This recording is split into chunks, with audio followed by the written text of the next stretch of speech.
Hey everyone, we have a special episode. And what James and I decided to do was actually break away from the norm of he and I just kind of riffing, talking about science and procedures for this episode of the Chiro-Factor.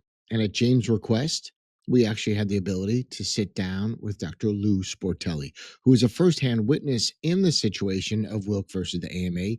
He graduated in the early 60s, and as you'll learn through this interview, was an active participant in taking down the American Medical Association and their antitrust efforts to contain and eliminate chiropractic. Quite simply, what they did is they set aside a huge chunk of money every year. They tried to scare the general public with fears of stroke and being hurt by a chiropractor, some of which still damages the profession today and from time to time can still leak into the headlines in the media to limit chiropractors or at least belittle our great reputation. It pulls into question some of the safety issues, which we know aren't validated, but the propaganda machine that they built in the early 60s and through the 70s and what they called the Committee on Quackery can still affect chiropractic students today, new graduates, and those of us still seeing patients. So, this is certainly a historical guide of what happened in the past. And as I like to say, past can be prologue, so we have to pay attention to the past. But also, this is something I think will clear up some issues for new grads and new docs as to why they have some of the stigma and some of the things today. It was by design, it was by the American Medical Association, and the propaganda machine was so strong and left such an impact that we still deal with it today. So James and I sit down for a virtual interview with Lou Sportelli, who received documents from an AMA insider, someone who was a whistleblower trying to do right in the world, and it landed in the right hands with Lou Sportelli because he was relentless. He was philosophically trained at the Palmer College of Chiropractic, so he applied his chiropractic knowledge to life, which many of us do on this podcast, and the results are benefits of which we still get today. At the very end of this podcast, I will play a couple sound bites of my time and my sit down interviews with Dr. Wilk himself when I visited him at his home at the age of 91 before he passed away. And I also went and visited George McAndrews. Look, I've got some extended clips on my Instagram, Dr. Glow DC, but I will waste no time in introducing Lou Sportelli and James on this episode of The Chiropractor because this, my friends, it's a big one. These are things that happened years ago and it still affects us today. So please enjoy this special episode of our first guest, Dr. Lou Sportelli and James Chestnut.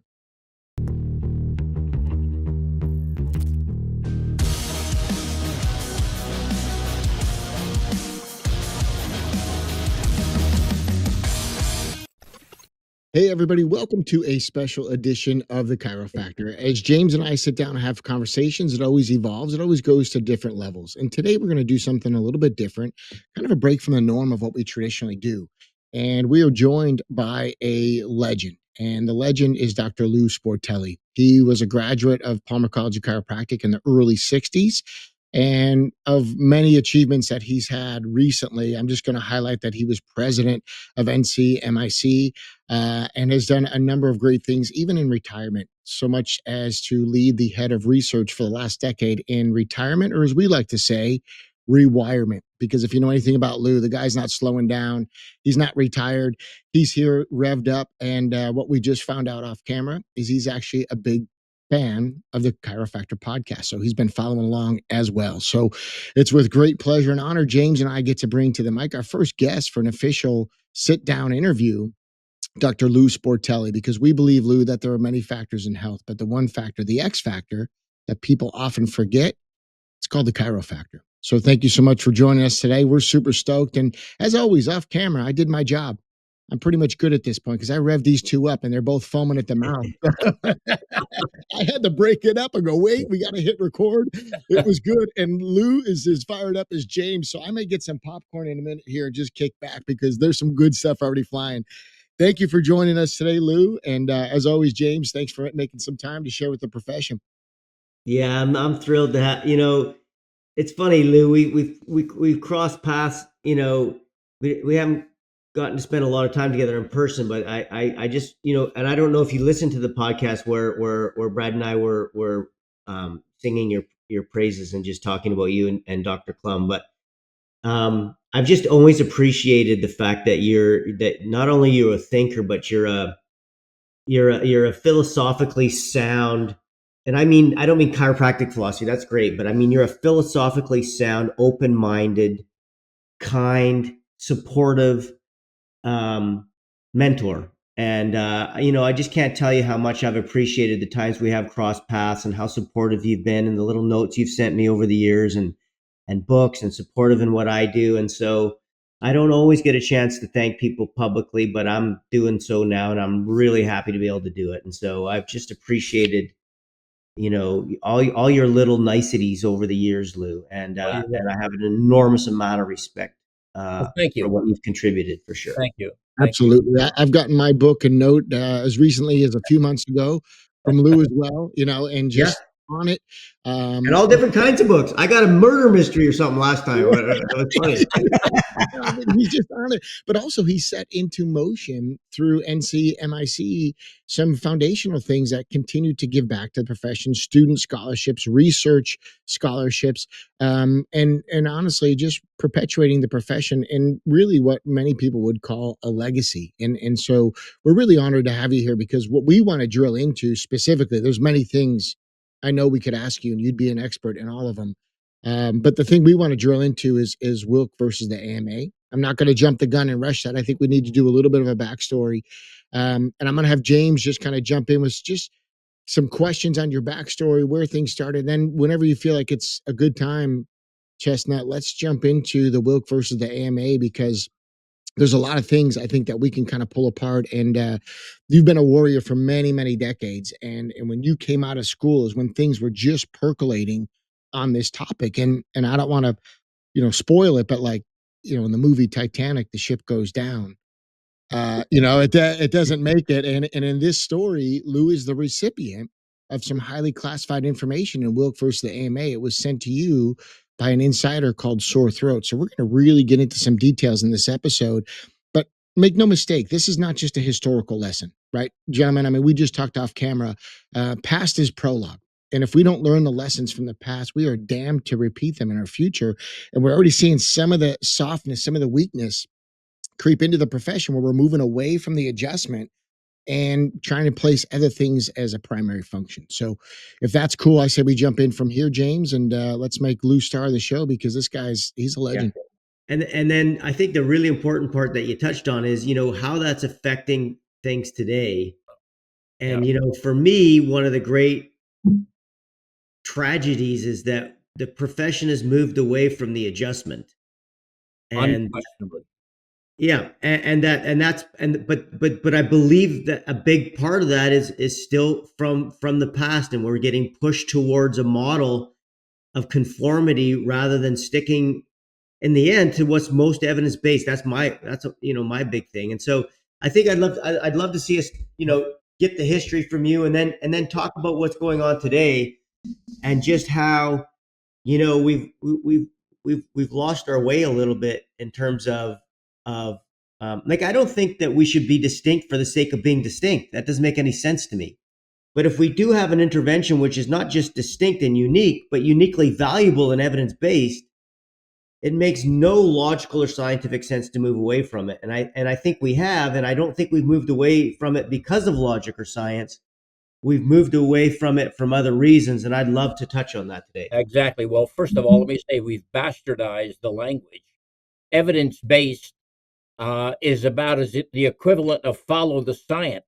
Amen, brother. Which science are you following, Right. and who is the ones determining what the science is? And what we've gotten over the course of years is we've gotten sort of brainwashed. Matter of fact, the perfect example of that is in the 90s when randomized controlled trials were the gold standard. Well, you can't do a randomized controlled trial of a chiropractic intervention. It's impossible. So what we got suckered into, all of the scientists, and all of them were well-meaning, I believe, but they got suckered into a model that was not applicable to what we do. And as a result of that, we had almost 15 or 20 years, and you can still see some of it coming out of Canada, James.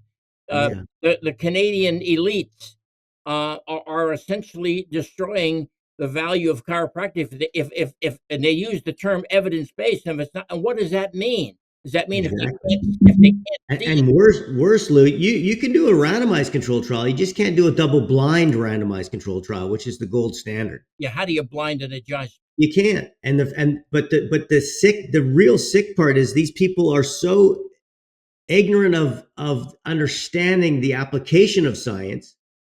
Well, most in, of in them that don't in that practice. they now have rating scales which downgrade the level of the study based on whether or not it's blinded in an intervention that can't be blinded. These people are nut jobs. Exactly. Well, the bottom line is that I mean, so what we're talking about now is the issue is, and if you look at many of them, never really practiced or practiced very long. And I'm going to tell you something. If you're a chiropractor and you've practiced, you've seen things, and I'll call them miracles for lack of a better word. Right. But they were conditions that responded that you never in a million years thought they would, or that or what you treated for. And I'll go back. This is an Are we recording this, Brad? Yeah. Amen. Because I know Lou's like me, man. We get going, it's going, right? I love it. well, and here I'm a classic example of I graduated in 1962 and I started practicing in 1963 in June of 1963. That's the same year that the AMA formed their Committee on Quackery with their goal to contain and eliminate the chiropractic profession. So now put yourself in that situation. You're just opening up your chiropractic practice, and behind closed doors, the AMA has now decided that they're going to contain and eliminate a licensed profession. We weren't licensed in all the states even then. So here I am, uh, going into practice, a young practitioner coming out of school, not knowing what is before me. I'm thinking, you graduated from Palmer College. Let me tell you, with a kind of philosophy that you could grow hair in a bowling ball. It didn't matter what. It didn't matter what came into your office. You were going to be able to do something. I mean, that's the mindset you had. Lou, And, can I make a comment on two things? Because we're gonna let you run here because I just love this so much. And look at Brett, both of us are smiling, right? I know. So here's the interesting thing, right? Which is that you're right. I always say people thought they could grow limbs back, right? Or hair in a bowling ball. I even like it better. But here's what's interesting about that. Was that instilled a certain confidence into the chiropractor, right? Because medicine's taught the same thing to this day. They're it. If you can't cure it with a pill, it's incurable. I mean, that it's nonsensical. However, the reaction to that from these so-called evidence-based whatever elites that wouldn't know science if I hit them on the head with it, they actually have pushed very hard in the opposite direction to make chiropractors think they can't do anything. exactly. And that's the major issue with this. And that's, again, it all stems back to what you're talking about. And I graduated in 96, and that was when the big stroke thing was coming out. It's the same bullshit, Lou. Well, the It's just stroke under a issue, different name, but it's the same group of people trying to contain and eliminate. And unfortunately, we got a bunch of people in our profession who joined the wrong team. exactly. And so you're talking. You ask whether it instilled competence. No, it instilled confidence, That's what I said. but Confidence, not not competence. but not competence. And so what happens is when we graduated, what happened? And I'll just tell you, when I graduated, I mean, when you first leave school, that's what your mindset is. But when your first patient comes in that really has a challenge and you are not able to understand it or do whatever, so for a decade after I graduated, we developed a postgraduate situation here in our local area. We had 25 chiropractors who came once a month for a weekend, 10 months of the year. So we brought in everybody from everywhere because we knew one thing. We had the confidence and we were now gaining the clinical competence from those instructors that we wanted to bring in. everybody from Mortimer Levine, who was the structural approach to chiropractic at New York, phenomenal, to Jim Winterstein for radiology. So the fact of the matter is, we knew that we needed more education, and today the educational component is pretty good in most of the chiropractic colleges, but back then it was a little wanting. So the story. I'm going to debate that with you, Lou. I'm going to debate that with you in a minute. Okay. Let me do this. Can I count us in and like do like an official start, because you guys are both warmed up. This is good. before there's any toe-to-toe or debate, we need to do an official lead-in. Is that okay? Yeah, go. Yeah, and Lou, are you a co-founder of NCMIC? Well, no. NCMIC is a mutual insurance company, and what I did back in the early '90s, Brad, I did the unthinkable. I ran for the board that I wasn't supposed to win, and we formed a group, because the leadership of NCMIC back in the late '80s was really nothing more than an extension of a trade association, and they didn't realize what their mission was. So in the early '90s, I became involved in NCMIC. I became president of NCMIC in 1995, and I retired from NCMIC in 2015. So I had a virtual 25-year span. And today, Wayne Wolfson is the current president, and the organization is just absolutely phenomenal. Our goal, we have a simple goal. You'll love this, because when you talk to your chiropractors, you always talk in language they can understand. We had a simple motto: we take care of our own. Bingo. That's it. End of story. We take care of our own. So the whole goal of NCMIC from the early '90s to now was, how do we help our chiropractors? So as a practitioner of almost 40 years, I knew we needed loans. I knew we needed credit cards. I knew we needed merchant processing. I knew we needed better education in terms of how to essentially malpractice proof your practice. Honest education, and all of that we did, and NCMIC continues to do that. So that was my involvement. And what I am doing now, when I retired in 2015, I took over the foundation, the NCMIC Research Foundation. Okay, cool. Is that all? Yeah, right. I love it. I'm gonna do like a quick counter, because you guys are both revved up, and this is like, it's too good. We can do bits and pieces of what we're recording, but it's just too good to leave it out. Hey, docs, if you're enjoying this podcast, we remind you we bring these each month for free. Your best bet, so you don't miss a future episode, is to hit the subscribe button on YouTube. Make sure you follow us on Spotify. And if you want the live clips of Dr. Wilk and George McAndrews in their own words before they left us, before they have passed away, then I'm going to tell you, you need to follow me on Instagram. It's Dr. Glow DC. That is my handle, where I share information about chiropractic, chiropractors, chiropractic techniques, and of course, the seminars James and I will be hosting. November of 2025, we're going to be in the USA for our best practices seminar in Dallas, Texas. Then we will go to Australia before the holidays hit on the 5th and 6th. We will be in Sydney, Australia, 2025. And then just after the new year, first weekend in February, we're going to be in London in the UK for the best practices seminar.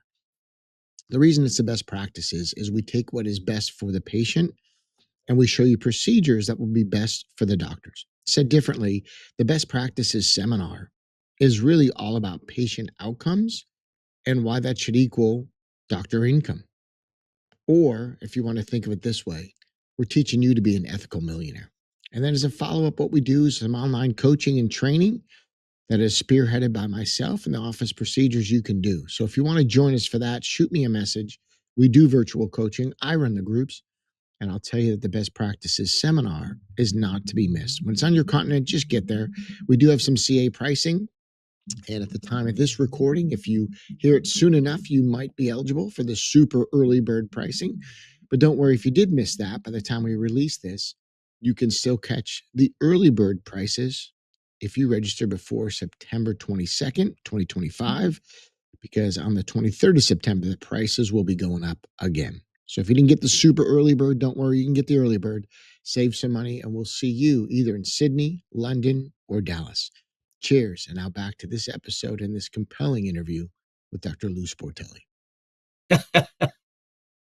Yeah, and I think again we'll try and tie it in as best we can to, you know, as Lou pointed out at the beginning, just how these tentacles have you know, continue to have an effect on the direction of our profession. But I think one of the things, Lou, that Brad and I talk about, we call ourselves old school now. I mean, I know you're old school, but you know, I've got some gray hair. I don't know what Brad's doing with Secret. I don't know what's going on there, but I don't see any grays yet. But it is like one of the things that you just talked about, Lou, off camera, was that you know, you talk about you graduate in 1963 and you're like 10 weekends of the year, you know, 10 months of the year, you had a weekend where you brought people in and learned, and you just were hungry for more information to get more competent, to get better.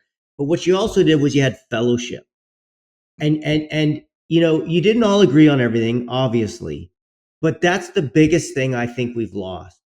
Is this old school camaraderie of us against the world, instead of us conforming to the world. And I think that's changed. That's why we're not adjusting. There's a lot of things about it, and I think that's the new generation doesn't have that same. Well, the newest one does, but there's a missing part. You know, we talked about. So I just think that, you know, if you kind of continue on where what you're talking about it, and then let's try, because we're going to talk about some research, and we're going to talk about some the problems with, you know, they say evidence-based medicine, but it's really medicine-based evidence, and we're going to talk about all that. I love talking about that stuff, but let's just get back to sort of where you're starting off in 1963, and you know, you're into practice, and you realize, you know, that you're going to have to learn some more stuff than you learned at school. And so you did that with, you know, by being a lifelong learner, which you still are, which is, you know, one of your best attributes, in my opinion. But talk to us about how that led into you getting involved in trying to save the profession. Because people don't know this, Lou. We're not having this conversation without you. That's right. It's just a very realistic possibility that there is no chiropractic without you in the picture. And I know there was other people involved, but I mean, it's that big, Lou. And Well, so we want to hear about it. It's interesting, and I will tell you that when you do things, you start out there is. I can now look back and smile and think I have some answers. But when I was going through all of this, none of this had anything to do with anything. First of all, let me give you a little thing to smile about. Number one, I'm 84. Okay, so I can still sit up, take nourishment, and do all kinds of good stuff at 84 years old. I don't have a cell phone. Never have had a cell phone. One of the few holdouts for my sanity. But, Good for you. but I also have been involved in president of my state association, chairman of the board of the American Chiropractic Association. I've been president of the World Federation of Chiropractic. I've been president of NCMIC. I'm president now of the NCMIC Foundation. I say all of that not for any accolades at all, other than the fact that each of those was an evolution of involvement in a very different level. And what I have to my advantage is that I'm able to see our world at 30,000 feet. Yeah. And it looks very different than when you're on the ground. 100%. So going back into 63, for the first couple of years, all of the things that happened, like inability to make a referral or inability to send anybody for laboratory work or x-rays, all of those things occurred. But the greatest issue I had was survival. I was brand new chiropractor. I didn't have much money. I opened up my small office in Palmerton, Pennsylvania, and my goal was survival. Even then, we had no insurance. There was no insurance thing back then, thank goodness. and it caused you to do something. You know what it caused you to do? Because you realize that if you didn't do a good job on every single patient that came in, they would go someplace else, which they easily could.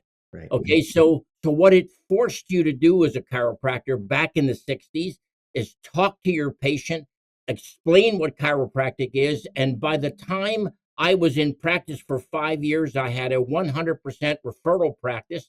I never spent a dime on advertising. I didn't have to go out and solicit. It was a it was, and I was thankful for that. You know why? Because by the time 1969 came around, there was a little bit of rumblings. Nobody knew, incidentally. I set my preface by saying in 1963, when I opened my office, the AMA also said, we're going to contain and eliminate that group. Well, by 1969, Meaning chiropractic as a profession, they wanted to eliminate. exactly, as first contain and then eliminate. Yep. So I was here in near the Allentown, Pennsylvania area. Now the name Stephen Barrett he's the guy who has the Quackbuster. Yeah, the scumbag. Yeah. Okay. Yeah, Luke, you're per class, so if you want to put earmuffs on, you can. He's a dick. Well, no question. And I thank God he was, because we debated for 2 or 3 years on an annualized basis. But in 1969, when he came out with the Lehigh Valley Committee Against Health Fraud, okay, I was against health fraud. And so bottom line is, that was not it at all. It was the Lehigh Valley Committee Against Chiropractic. Right. And so what Barrett did, Barrett actually got me involved in the restoration of the injustice. So you can thank Stephen Barrett for my involvement, because otherwise I would have just become another successful chiropractor in a town without involvement. So With all due respect, Lou, I'm still going to call that guy a dick. yes, he is. Nobody will dispute that. And frankly, he's also dishonest. He's also dishonest. He's a lying prick. Unquestionable. You know, it's just ridiculous how dishonest and immoral the man is. And for the listeners, he went on to create the what was it, the Quackbusters website, which was around for decades and did billboards. Well, what got me thinking back? Remember, always put stuff now, but put yourself back when you didn't know anything. So my thought process was, after I debated him the first time, I realized that he really was not necessarily. I thank God he wasn't the most articulate, sharpest knife in the drawer. And so I wondered to myself, wait a minute, how is this possible that this guy is getting unbelievable national publicity? What's wrong here? What's wrong with this picture? So we didn't know it at the time, but at the time, by 1969, the AMA had started to get wind of the fact that their clandestine committee on quackery was now starting to be disclosed. So what they did was they basically transferred all of the credibility to Stephen Barrett, and he was disproportionately given national publicity. So now you enter into the early 70s, when we were trying to get a CCE accreditation, and we were trying to get Medicare.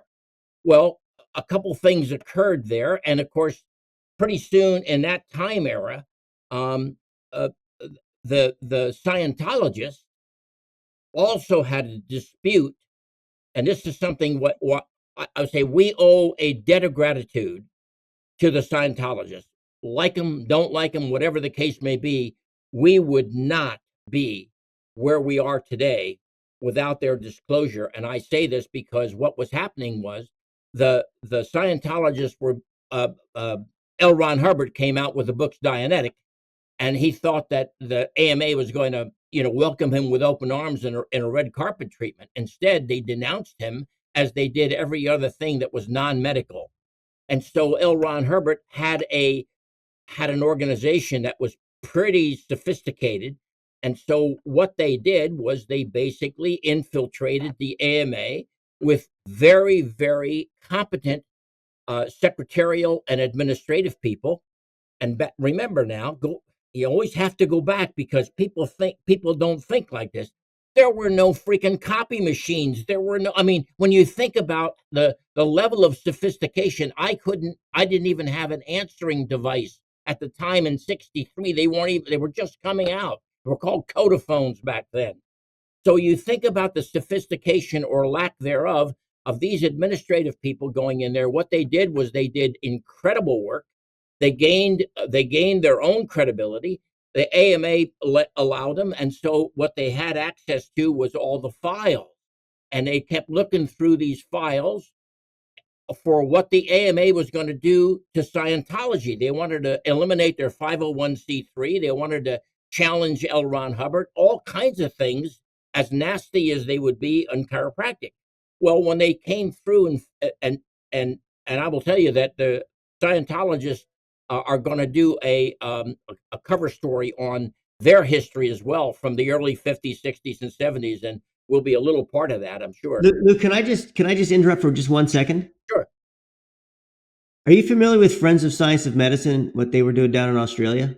Yes. Exact same bullshit, right? Exactly. People think this is over. It's not over. Nope. Are people familiar with what went on during COVID and who they propped up as their spokesperson? The AMA is a criminal mafia, and many books have been written about it, right? Well, I don't want to give them. They've disbanded, ladies and I don't want to gentlemen. insult the mafia. Right? They have not disbanded. They're a criminal organization.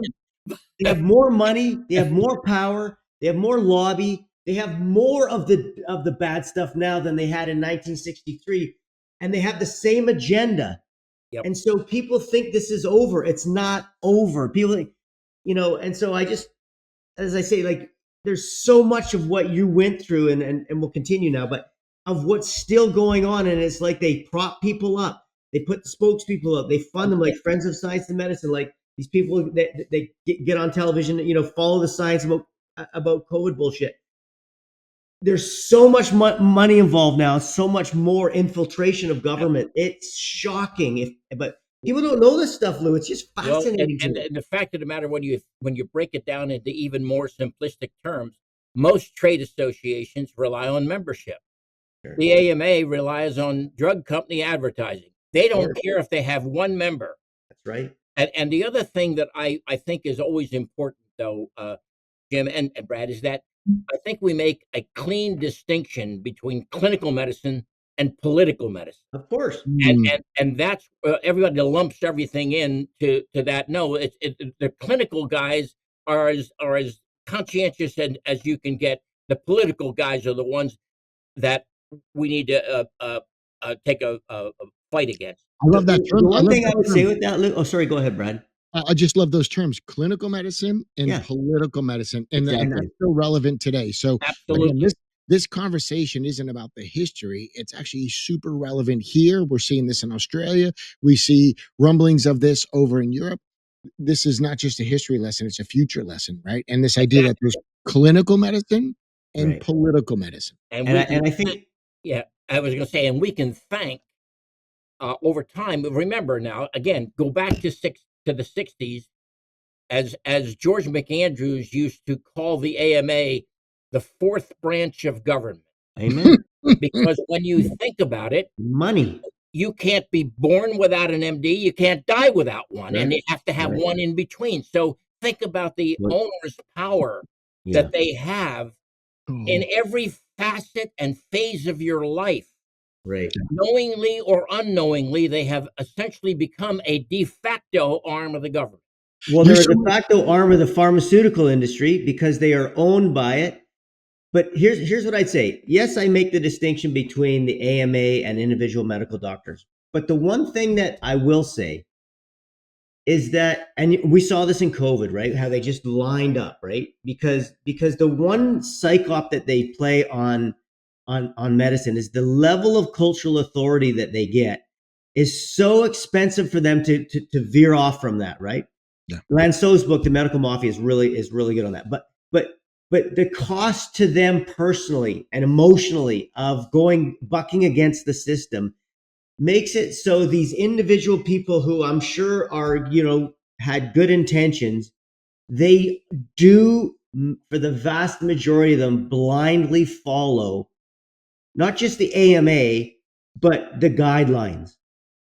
And I think that's why this worked, Lou, because they were very easily able to convince medical doctors to go along with not cooperating with chiropractors or go along with any other mass sort of, recently. And the truth is, any narrative. Yeah, but And no, There's no narrative, and they are on the same page for the most part, and it's very difficult to get off that page in medicine. It's true, but not in defense of the medics, but in an observation. They never had to fight. No. Literally the AMA, or if you became a medical physician, you were already anointed Yes. with the kind of cultural authority that you didn't have to fight for. Thankfully, the chiropractors had nothing. So what did we have to do? We had to organize and fight.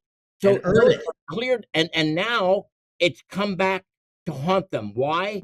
Because 85% of the medical physicians today are employees of hospitals and healthcare systems.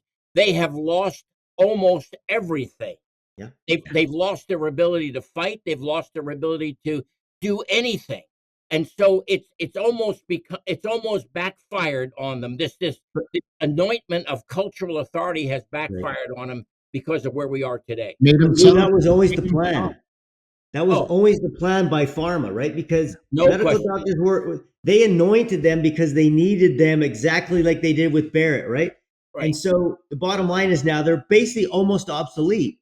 It's a drug delivery system and a Exactly. profit system where they were never seen as gods. They were made to appear like gods to the public so that pharma could get cultural authority through the medical doctors, and they bought and paid for it all the way along. Yep. What was the old comment? Drugs are dangerous where they're pushed to prescribe. Of course. I mean, bottom line is, and they did this. I mean, when you think about this, this is kind of the boiled frog. They were gently and almost surreptitiously lured into this state of where they are, and now they have become employees, and they've lost almost. And part of the problem, Jim and Brad, is the fact that that's our biggest challenge today as a profession, because the last state to be licensed was 1974, and that was Louisiana, and the other one before that was Massachusetts. And if you think about it, Dr. Sabatier from Louisiana was on the committee on healthcare on the Quackery.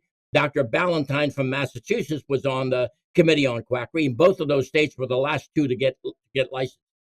After we got licensed, and after we became what theoretically was mainstream, and then you enter our world of cell phones, which have connected us more and isolated us less. I mean, you got to think about the fact that nobody needs anything anymore. They need their cell phone. So we didn't join. We didn't go to meetings. We didn't have camaraderie. I didn't get a chance to break bread with you. I didn't get a chance to know you. I didn't get a chance to have you understand what our causes are. Back when I was running, even in my own little state of Pennsylvania, we would have a breakfast meeting in Allentown, a lunch meeting in Philadelphia, a dinner meeting in Pittsburgh, and there would be dozens and dozens of chiropractors at those meetings, because that's the way we got information, but that's how we got charged up. I joke, years ago we could fill Greyhound buses. Today I think we can have a problem filling a Volkswagen. Yeah.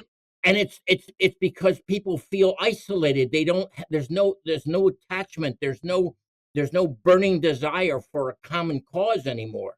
And that worries me more than anything. Yeah. And if you take a look at where we are today with just Medicare, let's go forward now. We have a decent number of sponsors, but we have an absolute incredible apathy. When I ran for, by the way, I ran for the House of Representatives in Pennsylvania, and my button was, I am neither for or against apathy. So the fact that, but I mean, if you take a look at where we are today and why we have some of the issues are cultural, some of it are technological, but the cell phone and the lack of being in person.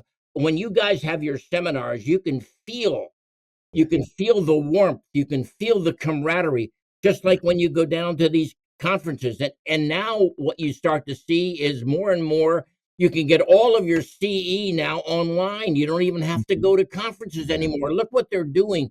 On one hand, it seems nice. On the other hand, they're destroying the very thing that made us strong. Yeah. Right. Yeah. Yeah. Before we go forwards, I want to do one thing I think that would be of huge value to the listeners. And if you could talk about the package you received from Sore Throat, and then I would love to take this conversation into the future, because where we kind of left off in the preamble of the recording is being adjustment centric, getting people together, having the camaraderie. Lou, as you know, James and I have been traveling the world and hosting a seminar. We call it the best practices.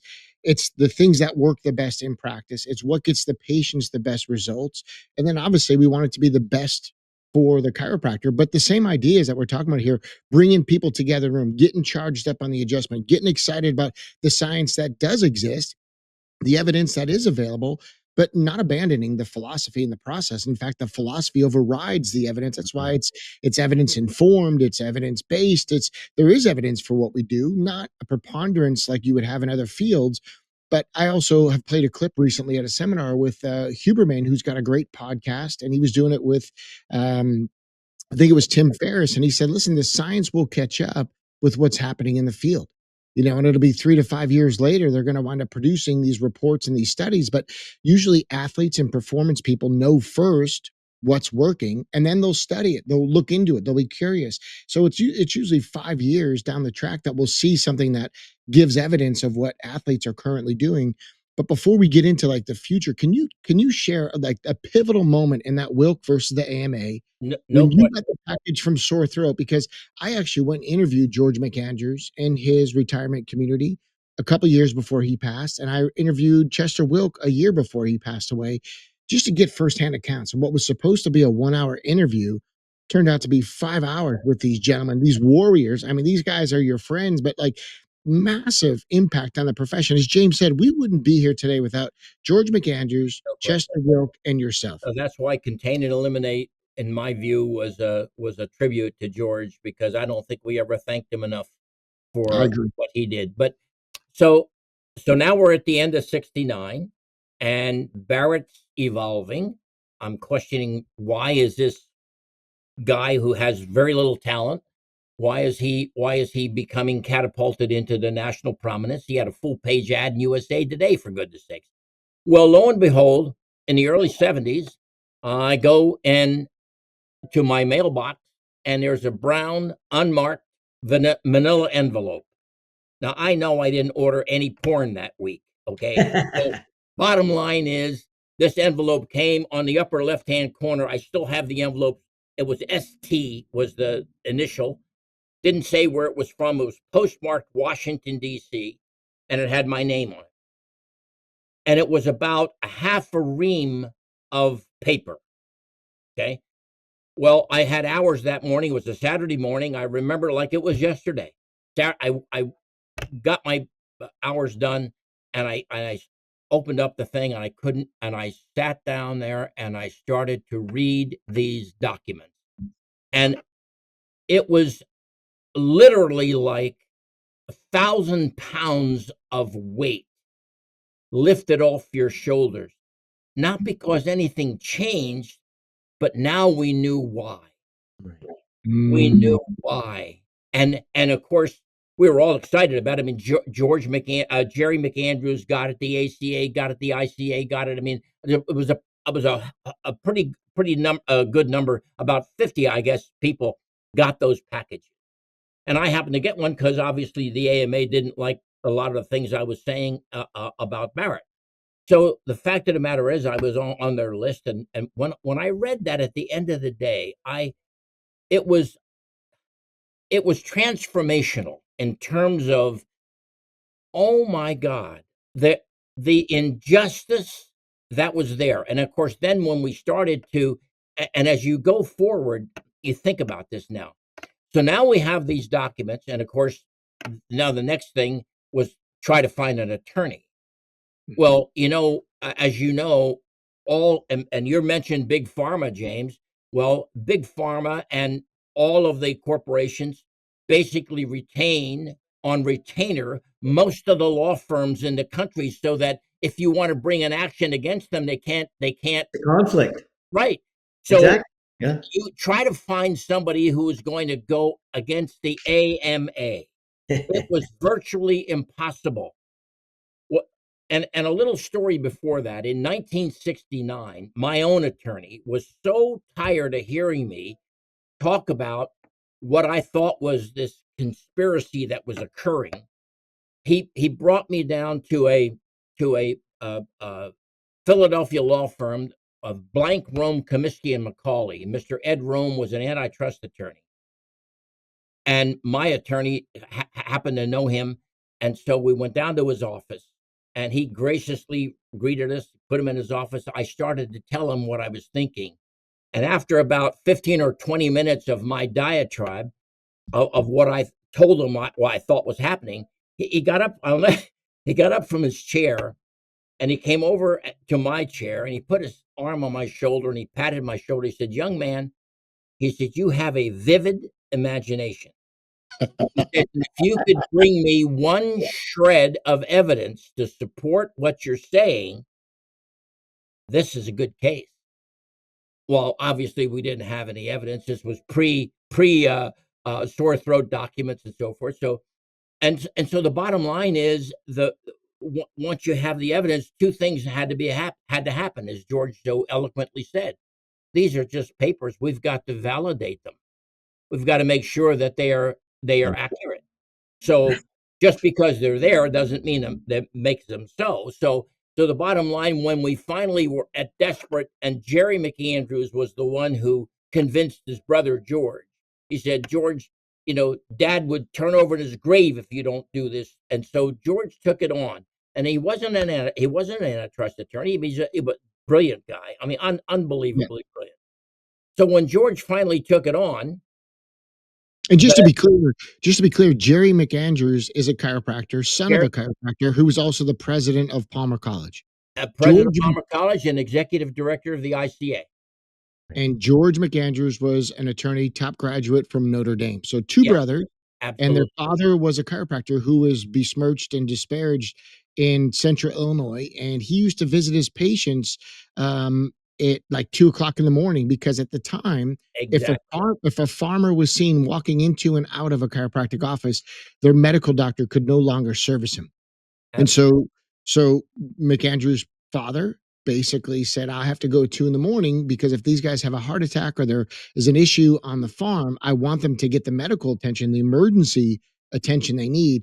So he'd put on his overalls and go and adjust people at 2 and 3 in the morning to not be seen under cover of darkness, because anybody consorting or communicating with a chiropractor or chiropractic patient would lose their medical license, or they would be denied hospital access, or they couldn't even have radiography taken, just Exactly. just for communicating with a Can I? chiropractor. Hey, docs, we had some great success after we taught our Speak to Attract Believers workshop. You see, if you want to get out and share the chiropractic stories, share the stories and the history of things like Wilk versus the AMA. I incorporate that in my corporate talks, in my in-house lectures. I even find ways to do that in my 10-minute talks. If you want to be formally trained on how to speak and attract new patients, then you need to do our Speak to Attract Believers workshop. Majority of it is online and virtual. However, at the point of purchase, you also get a free seat for 2026 to be trained live, plus one guest. So again, it's virtual training and coaching on how to do corporate talks specifically to attract new patients. And then once you purchase the virtual version, it also comes with a live seat, whether it's on Australian continent, it is in Europe, or it'll be in the US. Those 2026 dates will be out soon. But please know the virtual purchase does include a live seat. We're going to get back to our live Chiropractor podcast. But again, make sure you don't miss these episodes. Hit subscribe on YouTube for the Chiropractor so you get notified when they drop. Be sure to follow us on Spotify if that's your choice of where you listen to your favorite podcast. And I would tell you the live sound bites are gold that I've placed on Dr. Glow DC. My Instagram and my Facebook is Dr. Glow DC. I've got live recordings of Dr. Wilk I just posted recently in the month of August. And I also have live recordings with George McAndrews. Sound bites I think you will love and appreciate if you're this far into the interview. Join us for the Best Practices Seminar, Dallas, Sydney, or London. And if you purchase the Speak to Attract Believers, we'll teach you how to speak and get new patients. But most importantly, you get the live training included because it's just the best way to learn, to speak, and grow your practice. Hey, more people need the chiropractic message. More people need an option to the pills and drugs and medicine. And much to the chagrin of the medical cartel, chiropractic should be the first point of contact for health. Hey, we're back to the episode. Thanks for joining us on this podcast episode of the Chiro-Factor. And so this is my point where I say, Lou, these people went along with this bullshit. These people, there was not a lot of arm twisting required for people to be unkind, medical doctors to be unkind to chiropractors or disassociate with their patients if they went to a chiropractor. And I think I just want to touch very quickly, because when you said you had this weight lifted off you when you saw these documents, obviously, Lou, but that weight is still on people. And I think what Brad and I try to do is, like I always say, there's two ways to lift this weight off people, because people now, even in chiropractic college and graduates, they still have such a huge admiration for medicine because it's so ingrained in them that when they get criticized that that's unscientific or that's not what medicine would do, it's still this enormous burden for people when they feel like they're not living up to the standard of medicine. So I've always felt very strongly that there are two things that are required to birth a chiropractor like you or Brad. One is they have to understand that like Churchill said, the worst form of governance obviously is democracy until you compare it to all the alternatives. And I always say chiropractic is the least evidence-based, the chiropractic is the least evidence-based intervention until you compare it to all the alternatives. So the two things people have to know is the level of evidence that is available. And although we could criticize it, it's better than anything else for uncomplicated spinal health issues. There's no close second. None of the physical therapy modalities, none of the drugs, none of the surgeries, none of the injections come even close to the level and quality of evidence that we have for the adjustment. That's number one thing people have to learn. And they're not taught it well at chiropractic college, which is why at the beginning I was going to mention that to you. Number two, they have to be emancipated from this false belief system that medicine's an authority in ethics, in science, in evidence-based care, or in outcomes. I just, for the listeners, when you said ethics, like Lou's head shot back. Of course. It's great to scoff. But here's the thing. The people who are practicing and prescribing all these things, good people or not, good intentions or not, they're accountable. And so when they're telling people not to go to a chiropractor or like, this bullshit still goes on. And so it's unforgivable to me because the patients suffer and they're being bullied and chiropractors being bullied. And I can't stand an injustice. I'm exactly like you, Lou. It just pisses me off to no end. I'll die if I see somebody hurting a child or a dog or a woman. Like or other chiropractors, that pisses me off.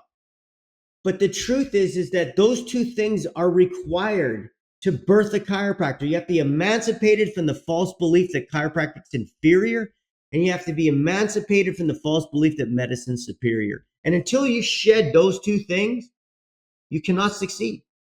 That's true. And part of what your podcasts are going to do is going to create a different thought process. For example, the brilliance of the AMA's attack on chiropractic. You do a word association and you take chiropractic and quackery. Yeah. If you went down in the 60s and 70s and 80s, you walk down the street and you ask somebody what's the first word that comes to their mind when they hear the word quack, they would say chiropractors. I mean, there's just no doubt about it. They did a beautiful job of you can't deny the brilliance of their program. And the second thing they did was they equated medicine with advanced technology. just recently, 2 weeks ago on the news, I don't know if you saw it or not, a cardiac surgeon from Baylor transplanted a heart, took a heart out of a patient that needed a heart transplant and replaced a new one with several punctures near the umbilicus. No surgery. So when you think about that, that is nothing short of miraculous.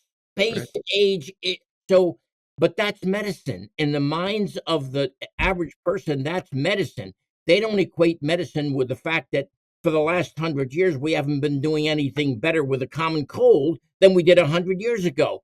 Or why that heart needed a replacement, which is because of lifestyle, and all they took all the drugs and still needed a heart replacement because it's failing. They never mention that. But they'll never. And so the bottom line is we're fighting some incredible forces that basically have essentially brainwashed, mind-washed the general. So we've had an enormous now. And you think for 1 second, let me delve into the second piece of that, which was the AMA and their clever approach to denying chiropractic its rightful place. They had, if you notice, the lawsuit had all of the Americans, the American Arthritis Association, American Cardiac. Well, what they did, the AMA, behind the scenes, invisible hand of the AMA should never show, they wrote the position paper against chiropractic for every one of those associations. Well, then the AMA said, wait a minute, we're not the only ones opposed. Look, we got the American Heart Association, the American Cancer Society, Arthritis Society. So they had the American Dental Association on board. I mean, it was the Hospital Association. It was brilliant. The Hospital Association, even worse. What they did was they sent to the Hospital Association a legal document that said chiropractors should not be on your staff. Right. And they gave all the legal reasons why. And I mean, who wants to tackle a legal issue like that? So the hospitals simply followed that advice.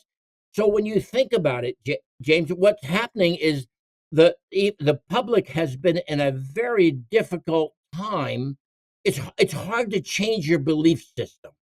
And from the early 70s and 80s, and now fortunately, things are being exposed, and COVID essentially exposed an enormous gap in how things operate. Right. Yeah. And so, look, money talks and bullshit walks. You know that. So many of these universities and many of these researchers knew damn well if they spoke out against it, they were not going to get any funding from NIH. Look who controlled it, Anthony Fauci. I mean, let's face it, he was going to push his agenda. And so the bottom line is, I don't fault the people. What I fault is the DCs for not taking a lot of time to begin to explain to their patients what was happening and why. Or fight back, Lou, like on behalf of the chiropractors. If you look at what happened with Friends of Science and Medicine, and then they claimed that the chiropractor broke a baby's neck, which was all bullshit. And then they had the Australian Medical Association chirp up. I mean, I wrote to these, like, a bunch of people said, get Chestnut to debate these people. I said, I'll do it for free. I'll fly over there. I wrote open letters to the Australian Medical Association on their website, calling them out for the bullshit. They just took it down. They wouldn't debate it. Right. But we need to have courage, Lou, as a profession. And the people in our associations need to fight back instead of put their heads in the sand and hope it goes away. It's time for us to be, and there's been no better time than now, is because of all the things you just pointed out. You guys are doing with your seminars. I mean, that's why that's why the DC who sits in your seminar isn't getting inundated with bullshit. They're getting some sound, rational responses to the issues that are here today in a very professional way. I mean, you're not selling them the yet disease. Oh, do you have that, a pain in my shoulder? Do you have it in your arm yet? What kind of nonsense is that? So you guys have essentially eliminated the ICD-9 code for yet disease, and you've essentially given your audience an opportunity to understand the rationale that we know today that is based. That's why chiropractic works as well as we know it today. Right. But back in the here again, thankfully, I am so thankful that my education came from the greats in our profession: Galen Price, Boyd. I mean, Strang. Those are the ones that were my instructors. So there was a fundamental philosophical grounding, and I am so thankful because that provided the kind of thought process that helped me throughout my entire life. That's why I didn't jump on the drug bandwagon. That's why I didn't do. That's why lifestyle became important. That's why epigenetics became important. That's why. So, as a chiropractor, you think differently, Right. and rather than that being a negative, that is one of our incredible positives. Is that we can take the same information and think very differently about it. I want to keep you fired up, Lou, because I mean, first of all, Well, I'm not fired up yet. I'll get that later. I know it. We're just this is awesome. But speak to a little bit about the Well, apathy. you wanted the not only the documents, but then what happened with the documents, and but also, just going forward, is moving away from the adjustment. Like, how smart is that for the profession when that? James mentioned the 90s. He graduated from school, and that was the era of the stroke. Yeah. Okay, so this is important, and I think if it wasn't for NCMIC, it would have been a very different world. What we started to see in the 90s was this stroke mania coming into play. And for the listeners not familiar with it, I mean, we're talking billboards that just said chiropractic causes stroke. Sides of buses, chiropractic causes stroke. Absolutely. You know what was I graduated 2 years after James. So when I was coming out of school, I was seeing these billboards and signs and things that were in somebody else's state. Right. So my thought was, well, that must be somebody else's problem. Well, both of you guys. But that's a dangerous thought in our profession. Worse than that was the Canadian Chiropractic Association mandated informed consent forms, which basically admitted to a non-existent risk of stroke from a chiropractic. Well, I argued and wrote papers about this. I published in JBT. I was so pissed off, Lou. Yeah, while I was at chiropractic college, I said, whoa, wait a minute, Chicken Little. Where is the actual evidence of causation? Calm the frick down. If there's James, you got to be careful though, because there's a big difference between the clinical aspect and the legal aspect. We were fighting the legal issues in a courtroom, which is a lot different than fighting it in a peer-reviewed journal. Admitting there is a documented risk. Nobody admitted no documented risk is not a good legal strategy. You were in Canada. You went through the Lana Lewis trial, and you saw what happened there, and the evidence was overwhelmingly positive for chiropractic. And yet, the press, the Globe, and everybody else in Canada, front page week after week after week. So what happened was in 1999. You guys don't know this, but in 1999, Dr. Scott Haldeman came to us and said, "You know what? In 2000." It's going to be the bone and joint decade.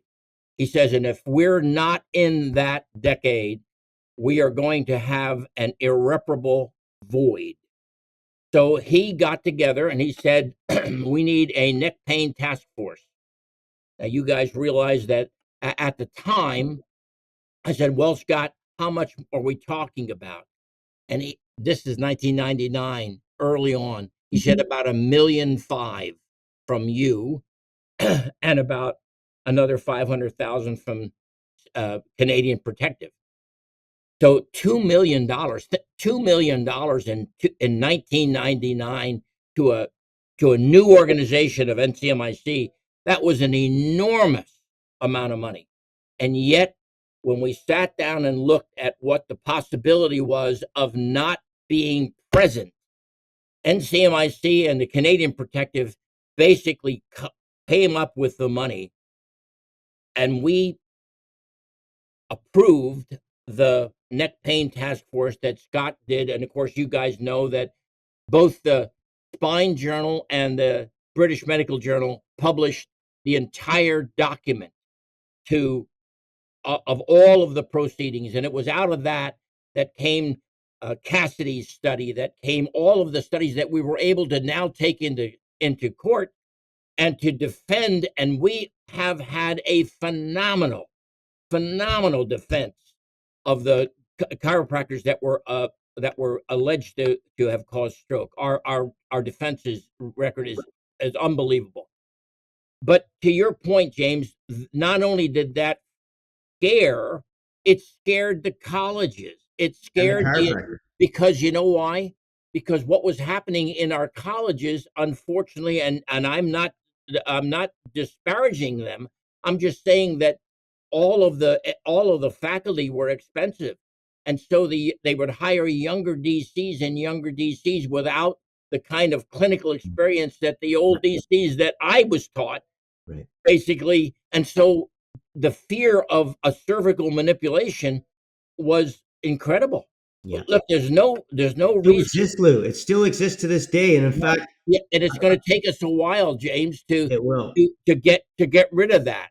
But that fear was not based on fact. That fear was based on Absolutely emotion based and on fear. yes, and it was based on exactly what you said, which was how the college started to teach it and talk about it.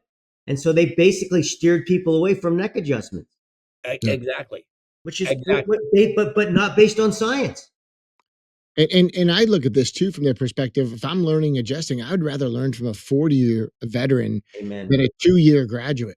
Call me crazy, but I see a lot of that too. Like someone who's just out of school is hosting their own adjusting, and I'm like, wow, like when did this become the norm? Because the old school veterans are the ones that have the time under their belt you want to learn from, and then you see that flip in the chiropractic schools, and it's alarming because now there is still this a lot of what happened in your time, Lou, still is that weight that James is talking about.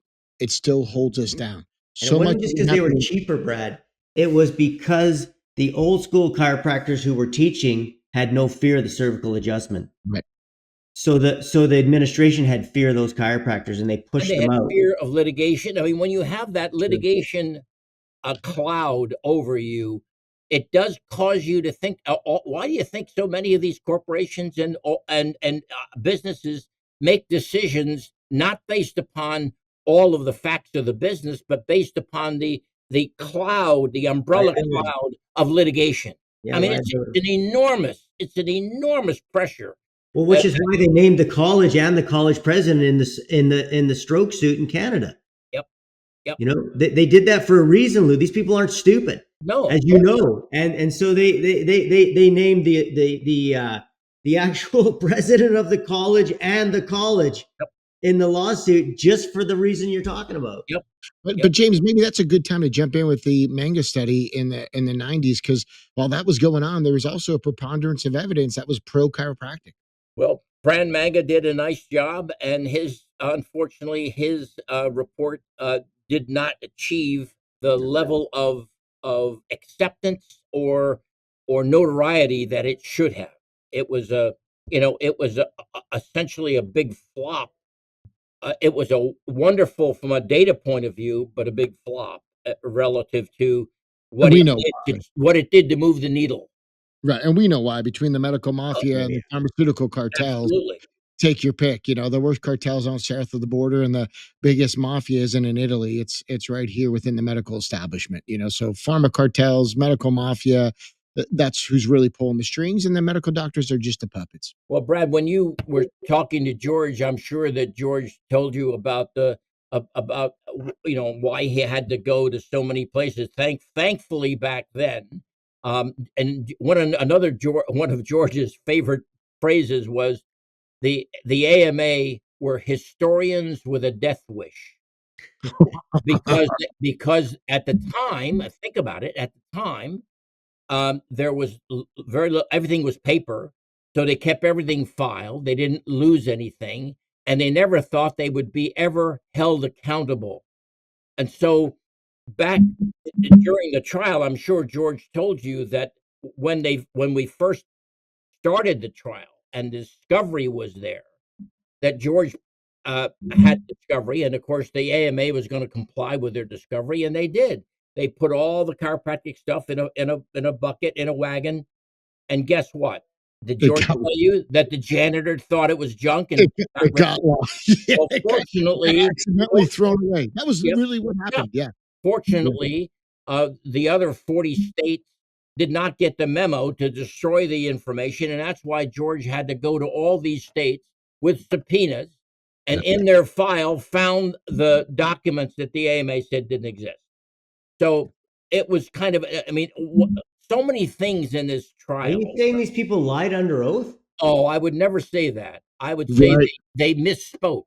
But here's what happened also is they broke into George's office on 3 different occasions, ransacked the office, and they were basically his assumption as an attorney, he was really careful with his words, very calculated.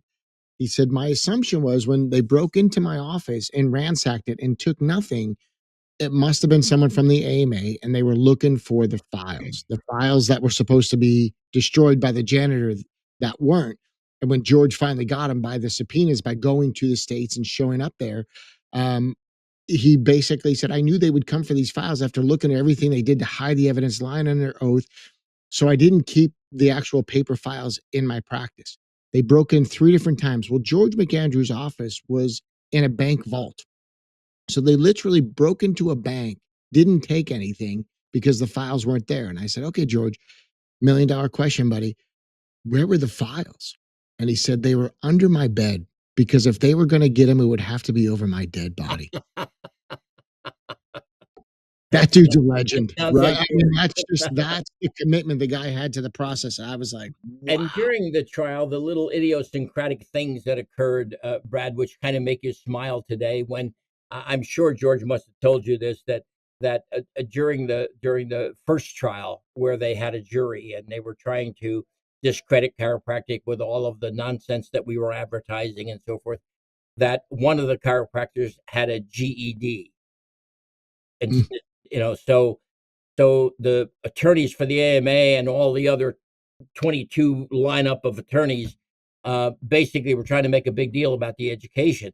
And then during the break, the bailiff came up to George McAndrews and said, Mr. McAndrews, I wouldn't worry too much about the GED. Judge Bua has a GED. I mean, some of the stuff is yeah, just impossible. I always say, and I say this with no reservations, there was divine intervention. yeah, A lot of this issues yeah, that occurred, our yeah. ability to get McAndrews, and what it nobody realizes what it cost that man. I mean, Oh, yeah. when we have first retained, he was first retained. His law firm was Allegretti, Newitt, Witkoff, and McAndrews, and of course there were medical physicians within the framework of that office and so forth. And George was not a very popular partner, and so ultimately had to eventually go across the street and started McAndrews, Held and Malloy, Yeah, and so it caused him to have to get rid of a firm that he was a partner in, start a whole new one, yeah. which was incredibly successful. If you've ever been in George's office, they certainly were wonderful, wonderful facilities.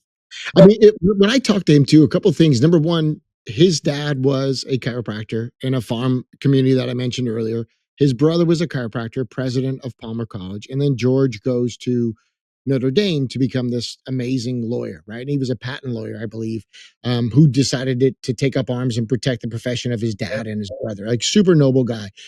And he said, I've only told a few lies in my life.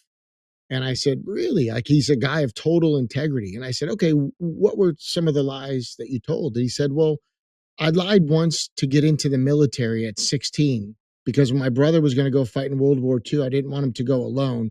So I lied to get in. And I thought, wow, at 16, he pretended to be 18 to go to war because he thought my brother would be better if I was there. And I said, okay, I got to ask, what's another lie? He said, well, one time we were queued up on the Navy ship and we were getting some kind of a jab or a thing in the arm, and it was an injection of some sort. I'm not sure what it was, but we knew we didn't do that. And in my house, when we weren't feeling well, my dad would line us all up on the bed and just adjust our atlases. And that was how we got healthy.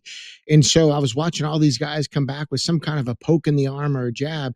And I just pulled a cotton swab off of one of their arms, put one on mine, and me and my brother got out of line. And it was just one of those, I just said, what else did you know? I mean, it was just one of those like, like it was divine intervention, you Yes. know, and the fact that the judge had the GED, and for the appeal, a young female judge who was trying to cut her teeth and get known in a male world picked up the file in the case and was rummaging through her mentor's caseload. And she said, "Can I take this one, the medical association versus the chiropractor?" Said, "Nobody wants anything to do with it. Good luck." And she then became the judge in the appeal. And that's how, again, like this idea of divine intervention, there was just too many crazy things that just had to go our way for David to slay Goliath. And that's Yep. really what it Yep. became. And I think, sorry, so you think about, the lawyer being basically ostracized. Manga had big trouble too. Pran Manga, Yeah. it changed his career, right? And so but one thing I wanted to touch on, Lou, it is, so obviously an incredible story of the trial and all the stuff, but then you win, right? Oh. Then they appeal. But talk to us a little bit about perhaps some of the elation of the win, followed by the disappointment of the fact that things didn't change as much as perhaps you hoped. Well, I will tell you, you guys don't know this, but after the win, the biggest one, was the fact that George pushed. This was a bench trial, which is why we won, because it didn't have anything to do with chiropractic. It had to do with an economic boycott that they basically Right. entertained in order to kill us. But after we won, and then it was appealed and then denied the Cersei. So the fact of the matter is what we're going to do with that. So I will send you. I convinced the ACA to print, I believe, about 100,000 uh, of the trials. We sent it out to every neurologist, every primary care doctor, everybody that we could send it, every governor, every attorney general. It went out. I mean, I have that data because that's what we did. I said, what the hell good is winning the trial if nobody knows about it? Well, bottom line is what happened, James, is that we were starting to get letters back from medical physicians who were absolutely appalled at what their organization was doing. And the letters would say, look, I would be more than happy to open up my facility, whether it was a radiology facility or a lab facility. So the response was really, now we got the same thing. You guys didn't deserve to win. You deserve to be, criminalized and so forth. But for the most part, the response from clinical medicine was really heartwarming. Good. And so I now realize that at the time in 92 that this was now the start of a new trajectory, because up until this point, chiropractic had been essentially ostracized from anything integrated. Now let me tie in two pieces now: the current Medicare and the ability for DCs to be integrated into other facilities. Well, if you think about 10,000 people becoming 65 years old every day, and the chiropractor's inability to do anything except uh, adjustment of the spine to correct the subluxation, it can't charge for anything else under Medicare. You see the integration problem, because the integration people who wanted to bring DCs into their integrated facility, it was non-economically viable. They couldn't do they couldn't bring a DC. It prevented the DCs from essentially going into other areas. And so at the same time, however, the VA was starting to uprise, and you can see now how much the VA how well the VA is doing as an integrated system. Hospitals all over the country are now incorporating chiropractic. Matter of fact, as of June 1st of 2025, St. Luke's Healthcare Network had its first accredited chiropractic residency program. they're treated like every other resident in the system. So it'll go for a year. And what'll happen is DCs will be able to apply for that. Chances are this particular hospital network has 14 hospitals and 54 outpatient facilities. So they're going to probably absorb into their own system for as fast as they can. And then DCs who want to go through that system will be able to be integrated in a hospital facility anywhere. Are those chiropractors adjustment centric, Lou? Yes, you better believe it. They're Amen. right here in Bethlehem, Pennsylvania. I mean, I'm gonna tell you, they're terrific young men, and they basically value the chiropractic has not been thrown off to the side. I can tell you that.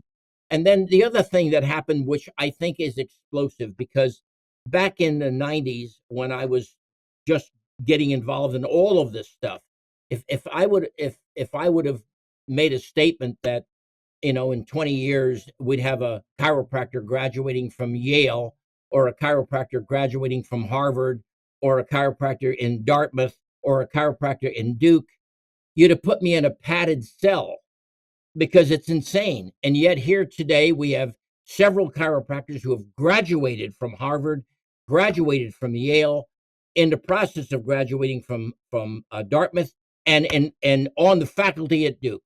So when you think about, that's why I said I am so happy that I can have a 30,000-foot view of where we are, because if you're so close to the ground, you can't see all of the dots that are connected. It is unbelievable. I mean, I pinch myself on a regular basis that where some of this has gone by, and frankly, it was NCMIC's involvement with the funding of research that we've got, and I forgot the University of Minnesota.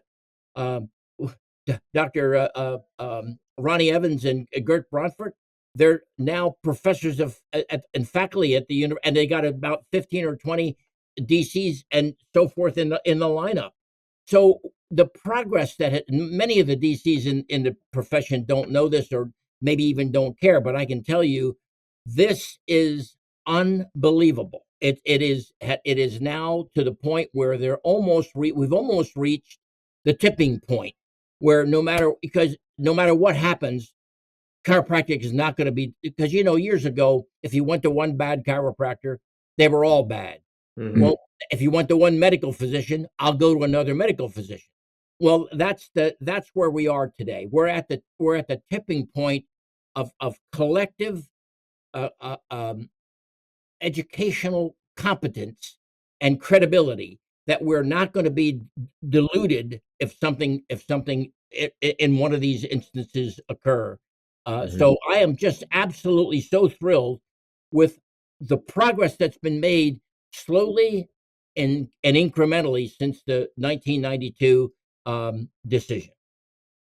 Yeah, I always mention, Lou, that if you look at the period sort of from 87 New Zealand inquiry, 90 the Mead studies published, right? First one ever published in the British Medical Journal. Like then you got the Wilkes case, then you've got the Manga report, then you got the second Mead study, and then that was literally the point that everything changed. Yep. You see, it's interesting to listen to you, James, because you're research focused. See, and that's why I continue to go back and say I have a distinct advantage of having the opportunity to look at not only the research, but look at the politics and look at the education and look at how, so all of the things that have happened, I've had the opportunity to have some input into most of the things that have occurred. Right. That have been matter of fact, it's kind of interesting. And here's something for you, James. The Mercy document. You remember that? Mm-hmm.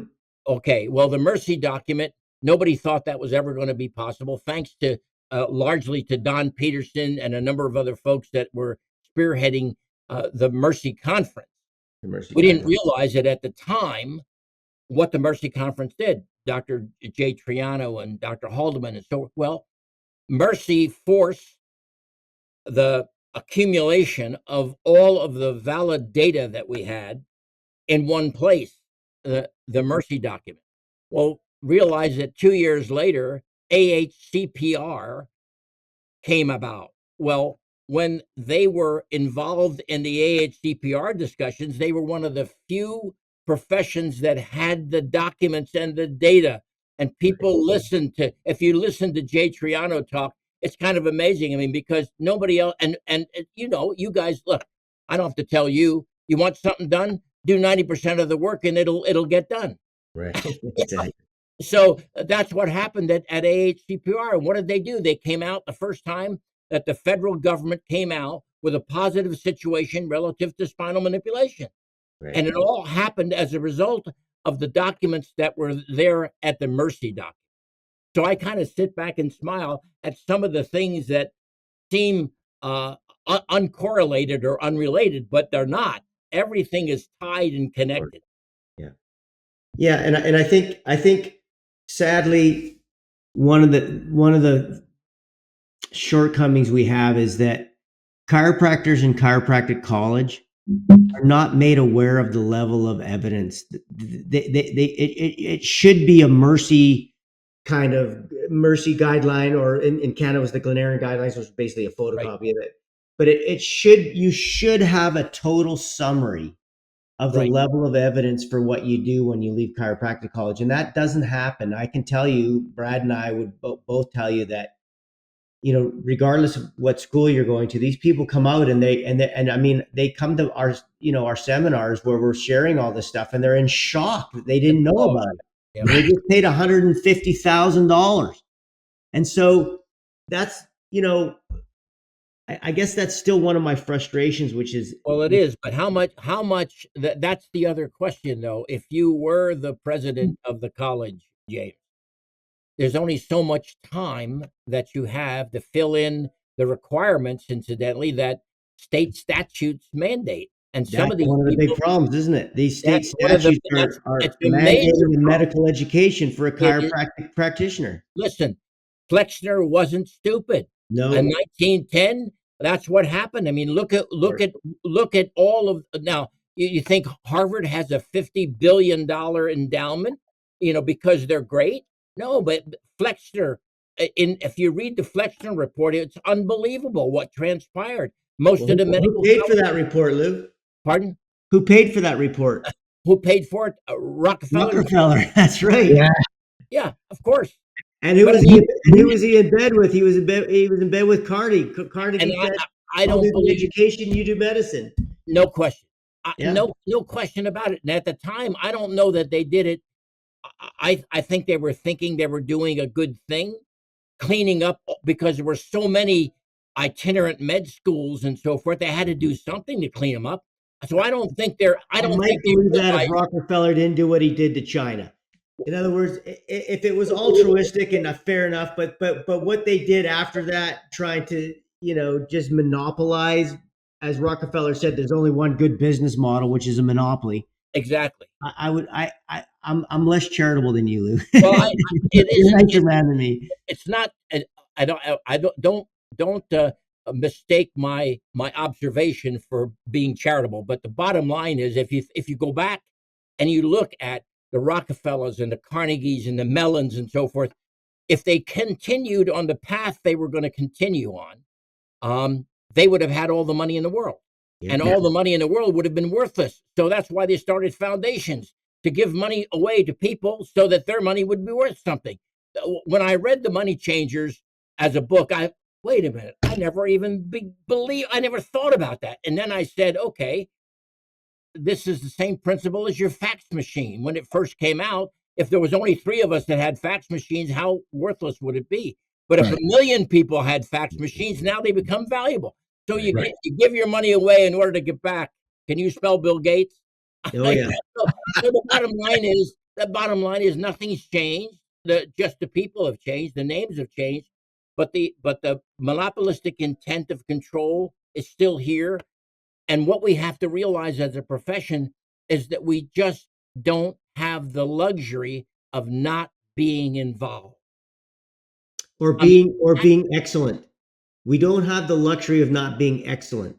Well, we have to have best practices everywhere, because You're talking clinically. I'm talking uh, uh, uh, uh, All aspects, Lou. I'm talking organizationally. Exactly. That's what I'm saying. We as a small underdog do not have the luxury of not being excellent in our camaraderie, in our fellowship, in our Bingo. organization, in our clinical endeavors, in our business operations, as Brad is so great at, and how we communicate. You have to be excellent at everything But to unfortunately, succeed. James, the thing, I don't know if you guys have cell phones or not, but that's kind of, if you look at it, and circle back, it's one of the key issues that has essentially caused the disruption. And we have an epidemic of loneliness, we have an epidemic of all kinds of things, largely because of the technology that's viewed as a the benefit of mankind, and it certainly has been terrific, but it is also now the greatest destroyer. And it's I like don't know all if you technology, Lou. It could be, problem. it can serve good or it can serve bad. It just depends on the user and how it's used. But I Well, think, yeah, I you don't know know, that we're going to be able to put that genie back in the bottle. no chance. But Or AI, but I do think going to be a disaster. what you guys can do, and what you are doing in your programs, is that you're reigniting perhaps something that really kind of died for a while, and Mm. that's the enthusiasm and the pride of being a doctor of chiropractic. I, all my entire life, I've never thought of myself in a lesser capacity than a doctor of chiropractic. I mean, I did. Matter of fact, you know, there was an attorney that used to handle workers' comp cases and so forth, and he would send these people out for X-rays. Well, I sent him a letter. I mean, I've been known to have big ones, but the bottom line is, I'd send him a letter and said, "Look, the next time you order any X-rays, you're not a physician. I'll turn you into the bar." And so the same thing with medical physicians who disrespected. What you don't take that nonsense, and you know what? Nope. For the most part, all you need to do that is once, Yeah. and then what I did systematically, though, James, is I took the literature that was appropriate, and one thing the clinical medical people do is read the literature. That's the one thing that we've been negligent on, is sending the literature. Let me jump in right here because this is where James's brilliance is going to bridge the gap in this profession of people that understand it and utilize it, and people that just go, we don't need that at all. And it's like, ooh, that is a dangerous game to play. You've mentioned a few times in this interview, Lou, that antagonistic people, and I'm paraphrasing, but antagonistic people or events have been some of the greatest responses for our profession. At least that's my Yep. interpretation. So we talked about, Wilk versus the AMA. You had the fortitude and the wherewithal to think in 1969, why are they propping up this jackass Stephen Barrett? What else is behind this? And the quality of your questions equals the quality of your life. And so your philosophical teachers at Palmer, which was the fountainhead and had some of the brightest minds our profession has ever seen, gave you the fortitude to go beyond chiropractic with your philosophy and the importance of philosophy to ask these questions, like why this guy in 69 is he propped up? And what I heard you say earlier was who's behind this? And that led you down this bunny hole where then the resources came out. Yep. And to kind of clue in that Scientology piece, Scientology infiltrated the AMA. Who sore throat was, or as you described, ST on that manila envelope, was an insider from Scientology that didn't like what medicine was doing to chiropractic. So they started pushing out these internal documents, which again, there's no email, no cell phone. So these are physical letters. These are facsimiles that were coming across, faxes. And they put it together in an envelope that wound up helping you. But you mentioned Fauci. You mentioned, I mean, you're so with it, my man. It's like, it's cool to be talking to you at 84 because you could be 24. You're talking about Bill Gates and like you kind of give a little wink to the camera. It's like you're with it. And it's these same characters just repackaged, rebranded. We're going to see this again. And yet your response is from the antagonist, we've got to be the protagonist. We've got to be better for it as chiropractors. James has always said that. But I want to tie in this literature piece because what you just said was we can't neglect that as a profession. We have to include that. And what James's thing has been is, look, if you understand this and the way he describes it in our best practices seminar, it's with swagger, it's with a little chutzpah. He's got some stones, he's got big ones too, wheelbarrows, right? So the idea is this is a missing piece. And when you have the confidence and the understanding of, maybe people call it a little bit of research or not a preponderance, but what we do have, if you understood it, I'm going to venture to say you'd be better in practice. And I'm curious to hear both of your perspectives on that. And so I'm kind of phrasing it as a question, is like, how important is the literature and what could that do for the future of our confidence as a profession and new grads coming out? Because I've always maintained confidence equals competence. Before we hit record on this session, you were saying, Lou, that when you came out of school in 62, 63, that you guys were so confident coming out of Palmer that you knew that you could grow hair on a bowling ball. So I would love to hear from both of you on this topic of evidence, literature, understanding it, and how that's going to play a role into our future. James? Well, I would say that to be honest, where I feel my passion about why I'm sometimes critical of the educational program is because we have to realize something, that when you come out of chiropractic college, you can't be clinically competent. It's not possible. It's not a realistic aim. So you should be intellectually confident and competent in knowing that the intervention that you have provides the best statistical opportunity for people with uncomplicated, non-cancerous, non-infectious, non-traumatic instability, spinal health issues. We could talk a lot about how the spine affects other things. We could do part 2 of this. I'd be happy to talk about that, neurology and epigenetics and allostasis and all that stuff. I love it. But the reality is that if people aren't certain about the level of evidence behind what they do, they tend to then use emotion and beliefs and be influenced by other things in their lives about how they practice. Maybe it's the latest person they heard. Maybe it's the thing that said they can make the most money. Maybe it's the thing that says you know, whatever it is. But when you have a solid foundation of evidence, that is very and you have a belief in that evidence, there's certainly emotion involved in it as well. But when you have that foundational understanding that what you're offering provides the best statistical chance for people, you everything about you is different. And then, because remember, when you start and how you behave and practice from the beginning shapes what you end up getting clinically competent at. Right. And so if you're afraid to do a cervical adjustment, you'll never have clinical competence in a cervical adjustment. Doesn't matter how long you're in practice. And you know, one of the alarming things, Lou, that you know, I've got a friend who does these practice reviews in Ontario, Canada. So you know, you go and then you're supposed to randomly pick 5 files, and you kind of look and make sure they're taking their notes, whatever.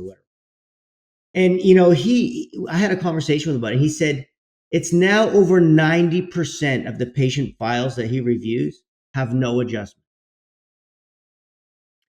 And what I lament about, Lou, and because I want to ask you at the end, you know, what your advice would be about how to practice a little bit. But what I lament about is that your generation, you see, when the manga report came out, it was literally in response to, they were going to defund the little bit of money they were giving chiropractors. When you take away that financial barrier, not everyone, but many more people go to a chiropractor. Most people will take something that doesn't work if they get time off work and it's free. We know this. This is another part of their monopoly and their psych-op. But nonetheless. So in those days, Lou, chiropractors, now some adjusted to grow hair in a bowling ball, some adjusted to grow limbs back, some adjusted, you know, to make you taller or you know, influence your future kids or stepkids. But everybody adjusted. And the one thing that bonded us together, there is no such thing as a tribe or a profession or any kind of cohesive group that doesn't share facts and beliefs. So you can have disagreements on the outside, but that core has to be the same to bring you together. And the difference of what was going on in the 90s was chiropractic was synonymous with an adjustment or manipulation. When Manga studied chiropractic, he studied manipulations. That's what chiropractic was. And the reason all these chiropractors, who are very different in how they practice, right? And probably could argue till the cows came home about many things. What they didn't argue about was that the centerpiece of our value and the value that not in terms of promotion, but our value to the clinical outcomes of human beings was the adjustment. That was the centerpiece of it. And if Manga was redone today, Lou, the findings would be completely different, because the thing that allowed us to have better outcomes in the Manga report was the adjustment. Mm. And we know for certain since the Manga report, there's been nothing added to the chiropractic scope of practice that's evidence-based, has any evidence of being effective. There's nothing added to physical therapy since then. There's nothing added to medicine since the Manga report in 1993. There's not one single intervention that you could cite that has evidence of clinical outcome anywhere near the adjustment.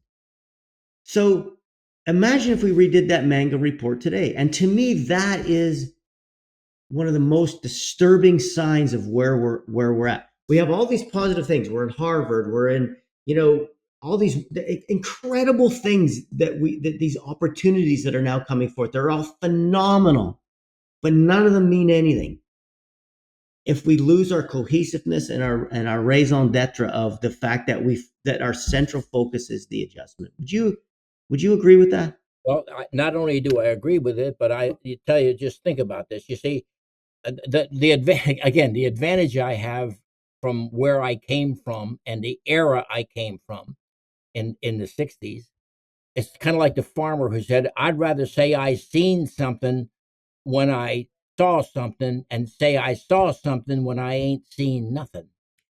So the fact of the matter is, back then, when I graduated, see, we didn't have the sophistication, Jim, to know whether or not there was pathology or there was cancer or whatever. I mean, Yeah. realistically facing it, you didn't know what all that.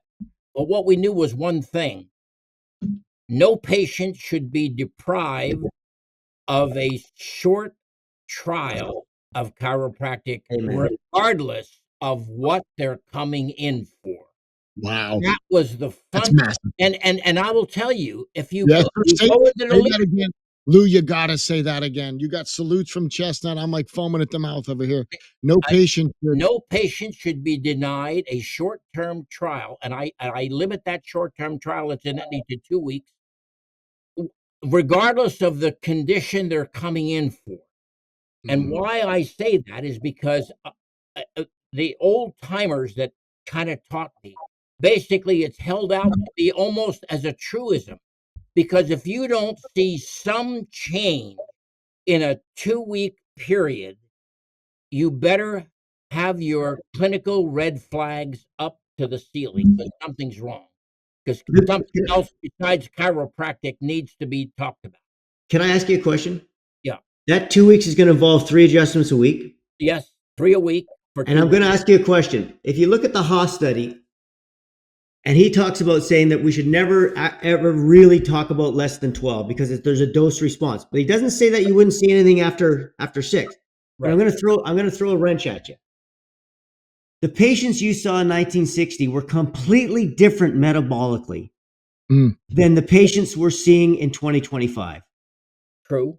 And when you have that metabolic illness and that chronic inflammation and that chronic, all the metabolic sort of syndrome-y sort of push that we have now, the change in that in the last decade and a half, Lou, I would err on the side of saying you might need 12 adjustments.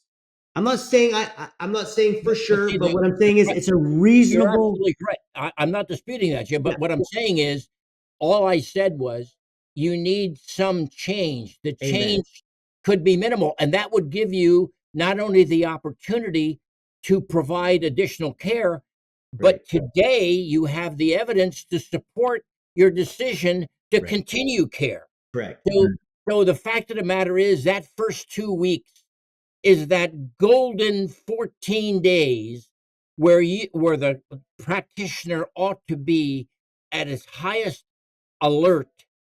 Let me and monitor whatever incremental change, as small or as large. Some of it's going to be incredibly big. Some of it will be subtle, but it's the subtlety that tells you there's a reason why you should continue. And if there is none, then you ought to be doing something else. If there's no change, you ought to be doing something else. And it might be something different else in your office, but it might not necessarily to refer out. I totally agree with you, Lou. I honestly double salute. I just think that's so insightful. But the only thing I try to say to people is that even to find the most minimal change that's measurable, and it might be measurable in ways that we don't have yet to measure. It might be a way a patient feels or responds or how they feel under your hands. There's a lot of things that can be picked up that can be very subtle. But I will say that it's reasonable to assume that window to see a minimal change could increase the sicker the person is, and we're dealing with really sick people now. Listen, back then we didn't even know what biopsychosocial was. We couldn't spell it. We didn't know what it was, but we were practicing it because we understood a different mindset toward the patient. There was, and that's the difference.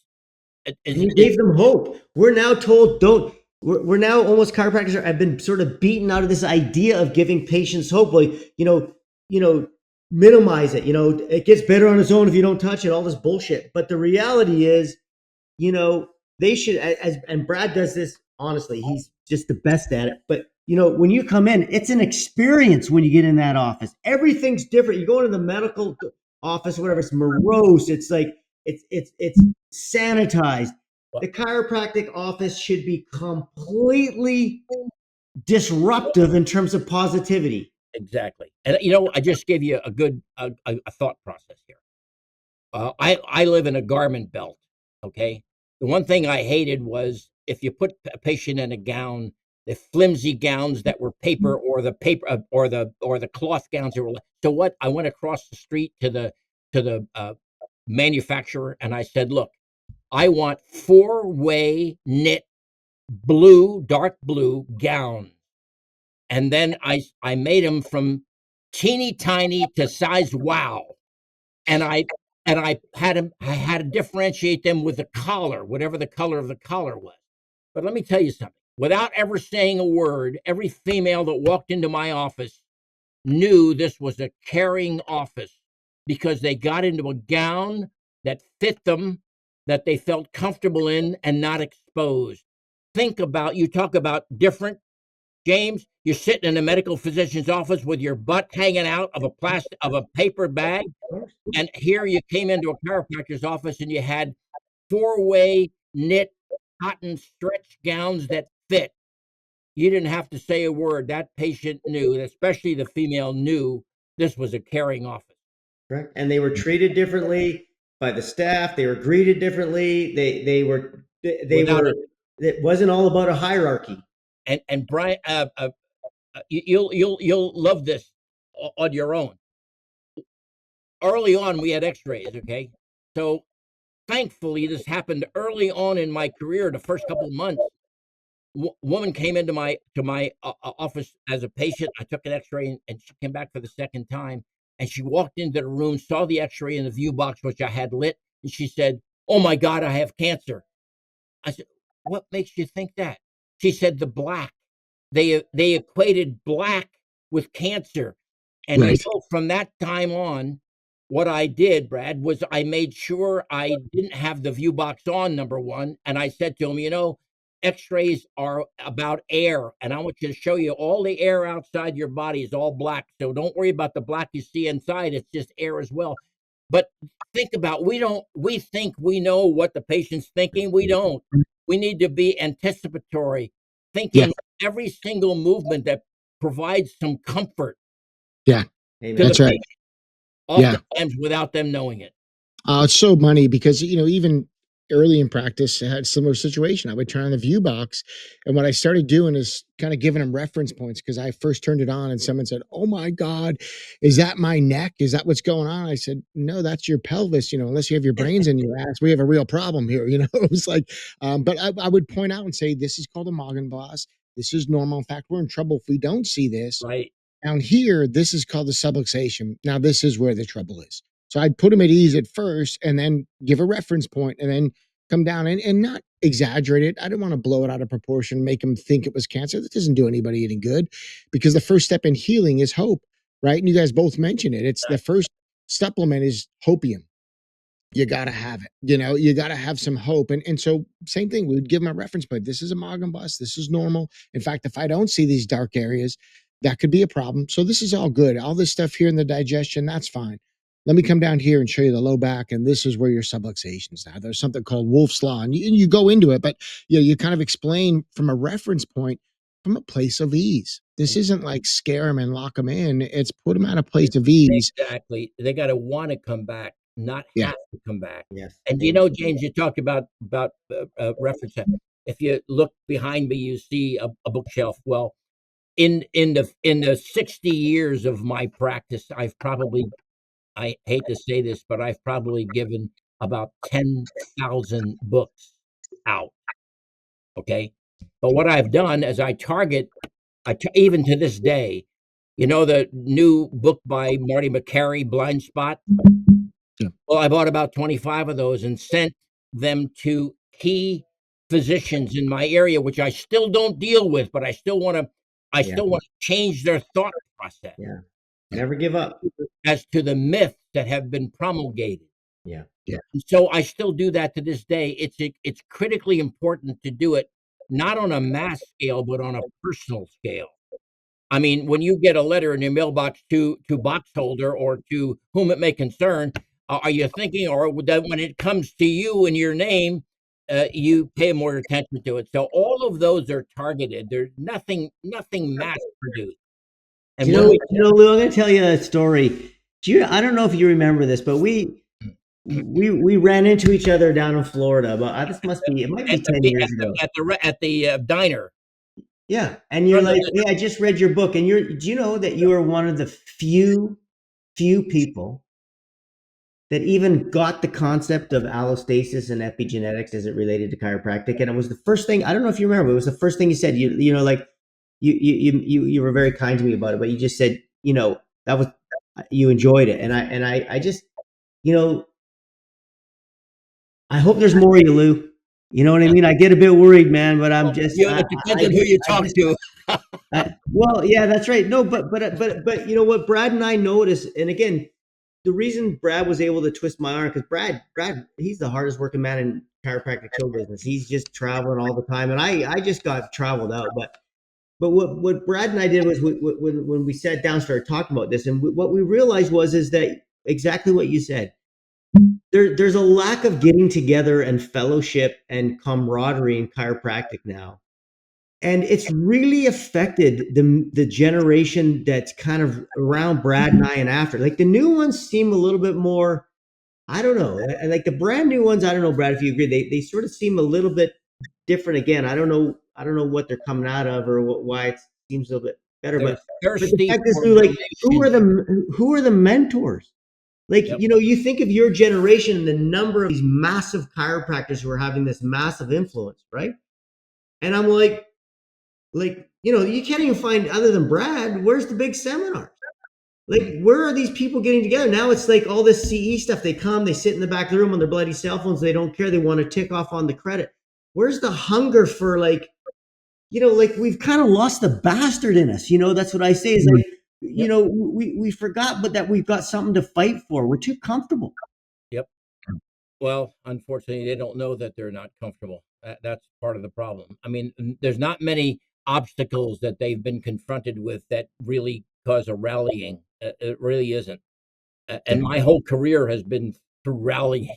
So. Yeah. Well, our Brad and My's rally now is to get chiropractors successful, based around the adjustment, evidence-based, obviously some lifestyle support for stuff. But it's like it's a nice balance between you guys, because you have the you have the research background, and Brad, you do the pragmatic side, Exactly which right. and there's a big difference in the mindset.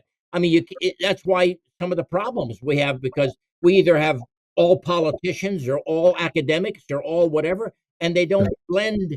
They don't. The silos never cross. Right. You Yeah. guys have now blended the pragmatic way to do what you have in terms of data, James, which is Yeah, Exactly.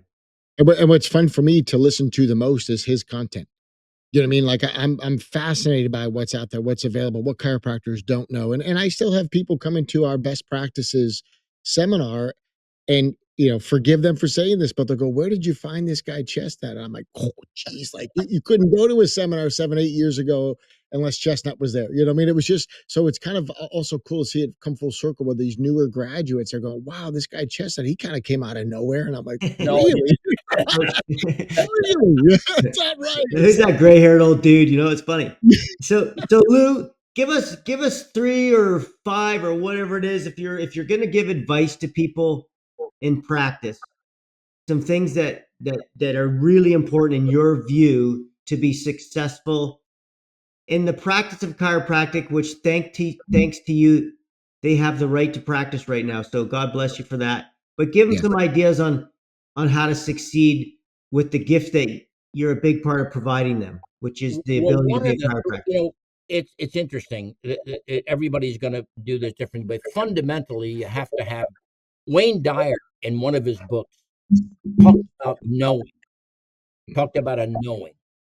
Well, back when I first got into practice and came across some folks, and all of a sudden something developed and people got better.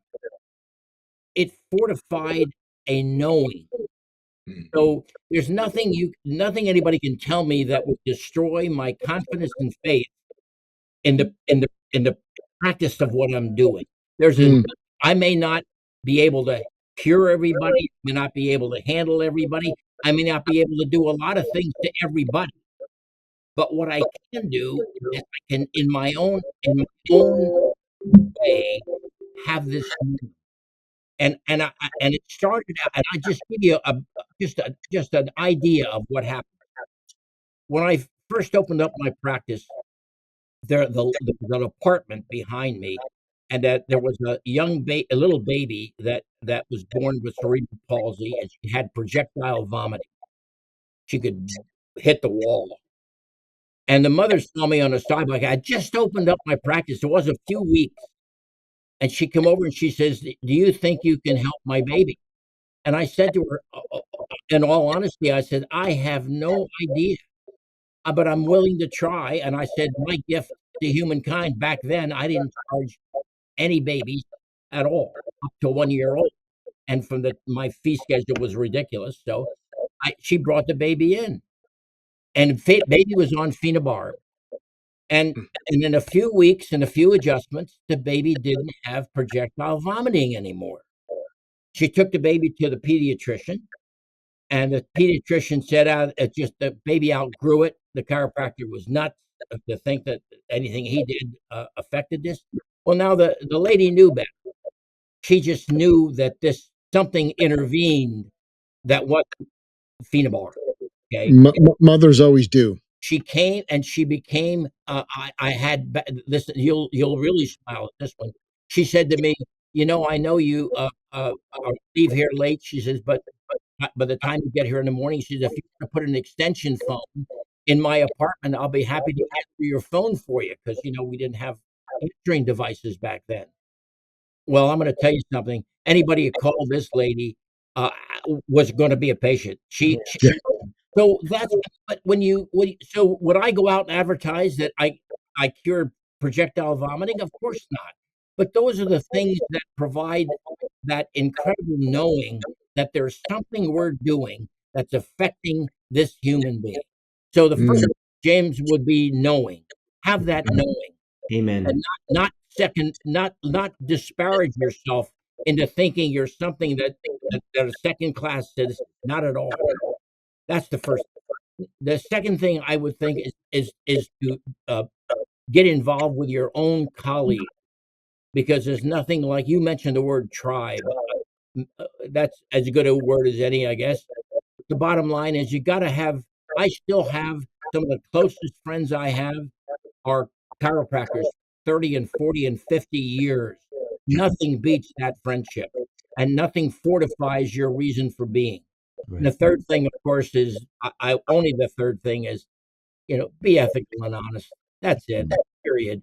That will build your practice. You don't need anything else. People can smell BS a mile away, and they can tell it in your tone. They can tell it in your voice. They can tell it in your mannerisms. They can tell it in the approach of your office. You know the old expression: "Don't go to a doctor whose plants are dying in the reception Exactly. room." And even the simple things like go into some of these offices, and their magazines are a year or two old. Something says I'm not paying attention. It's Yeah. not the things you do; it's the things you don't that really tell the story. And I just those are the things. That's it. And with the way chiropractic works, I mean, there's no reason why any chiropractor should not have a successful practice. That, Brad, how closely does that mimic what we say?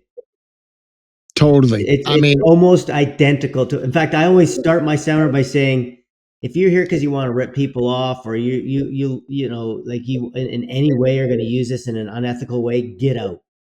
yeah, I he start the just seminar that way. I can't he starts stand by it kicking because it people kills out. all of us. When we have one unethical chiropractor, it brings a nice, good, ethical, successful chiropractor. That tide rises all boats, but the negative ones, they lower us all. And Exactly.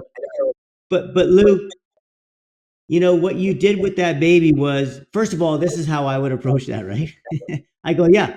And the jackass pediatrician who basically said the chiropractor's doing nothing as they fed them a toxic drug called phenobarbital, which was used for Right. colic and as proven to be ineffective in a placebo-controlled trial. So that person has this authority with a garbage intervention telling them not to go to see you because it's probably all in their mind.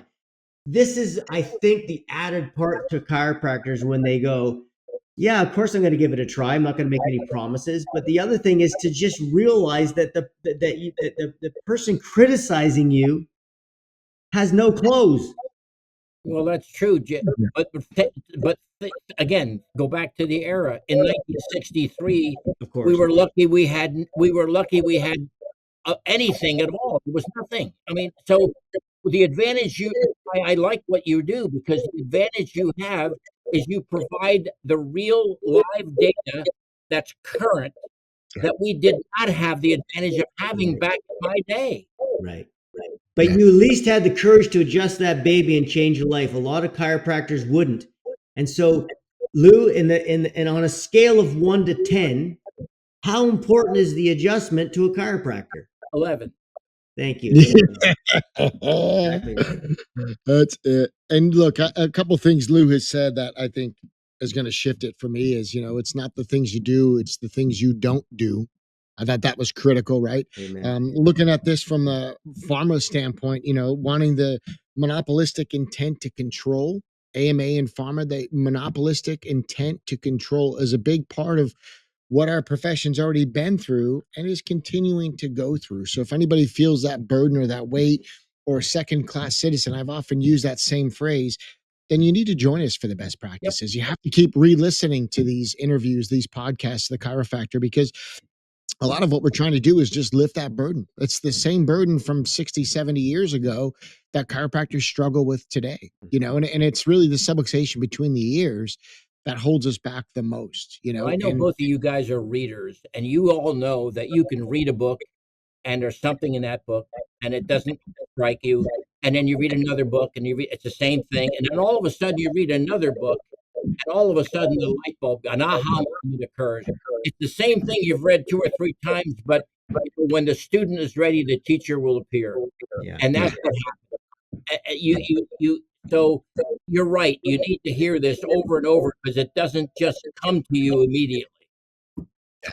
And we don't have anybody, I mean, because of the era, Lou, we don't have many people that have actually lived what you lived, right? Like we can talk about it. We can, you know, I mean, I think we like Brad and I do like. I mean, literally, we do emulate almost identically to what you're talking about there. But Yeah. but it is so. I'm That's just why I so like you to appreciative begin with. that you've lived it and had this experience, and that that throughout all of the things you've been through, and all of the organizations you've headed, and all of the politics you've been involved in, and all of this stuff, at the end of it, Lou, you're a damn fine chiropractor. And we're proud of you, man.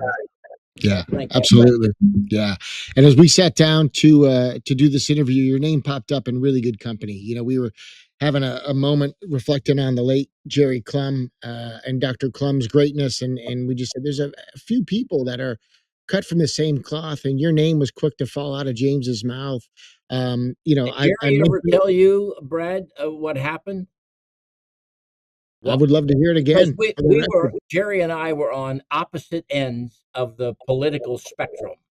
Yep. If you know, well, we were both involved in the World Federation, and we were in Frankfurt, and we were having our board meeting, and everybody was there, and Jerry wasn't, which was critically unusual for Jerry not to be late.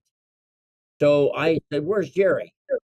And he said, "Well, he's not here yet." I said, "Well, wait a minute, what's wrong? Jerry never is late." So I picked up the phone and called Jerry, and called him in his room. He was as sick as a dog, up chucking and whatever. So I went up to his room, and I, of course, jokingly told him that I actually could adjust.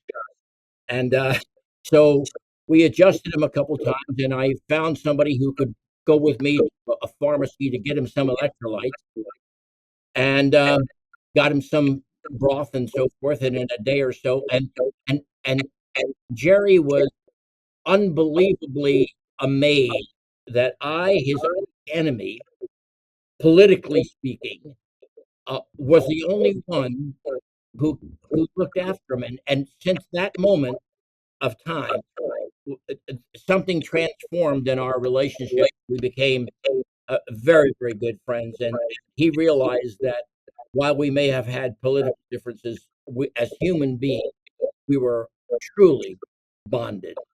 Yeah. And I think that was one of the stories that Jerry told publicly to a lot of people, because people wondered how the hell did Kelly and Mom have friends, and that's Yeah. why. Simple, because of the adjustment. Yep.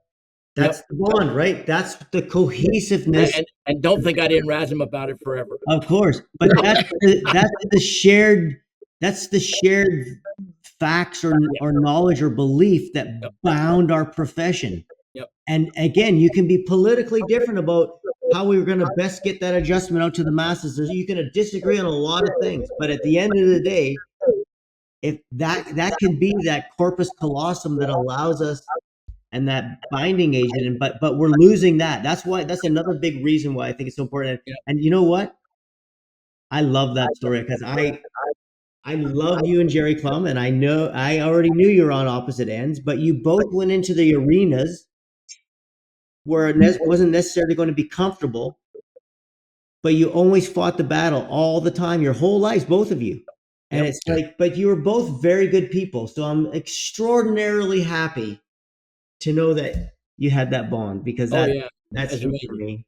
I love Jerry Clum, and you know how I feel about you. I love you too. And I just think that's so great, because that's what we need in this profession, Lou.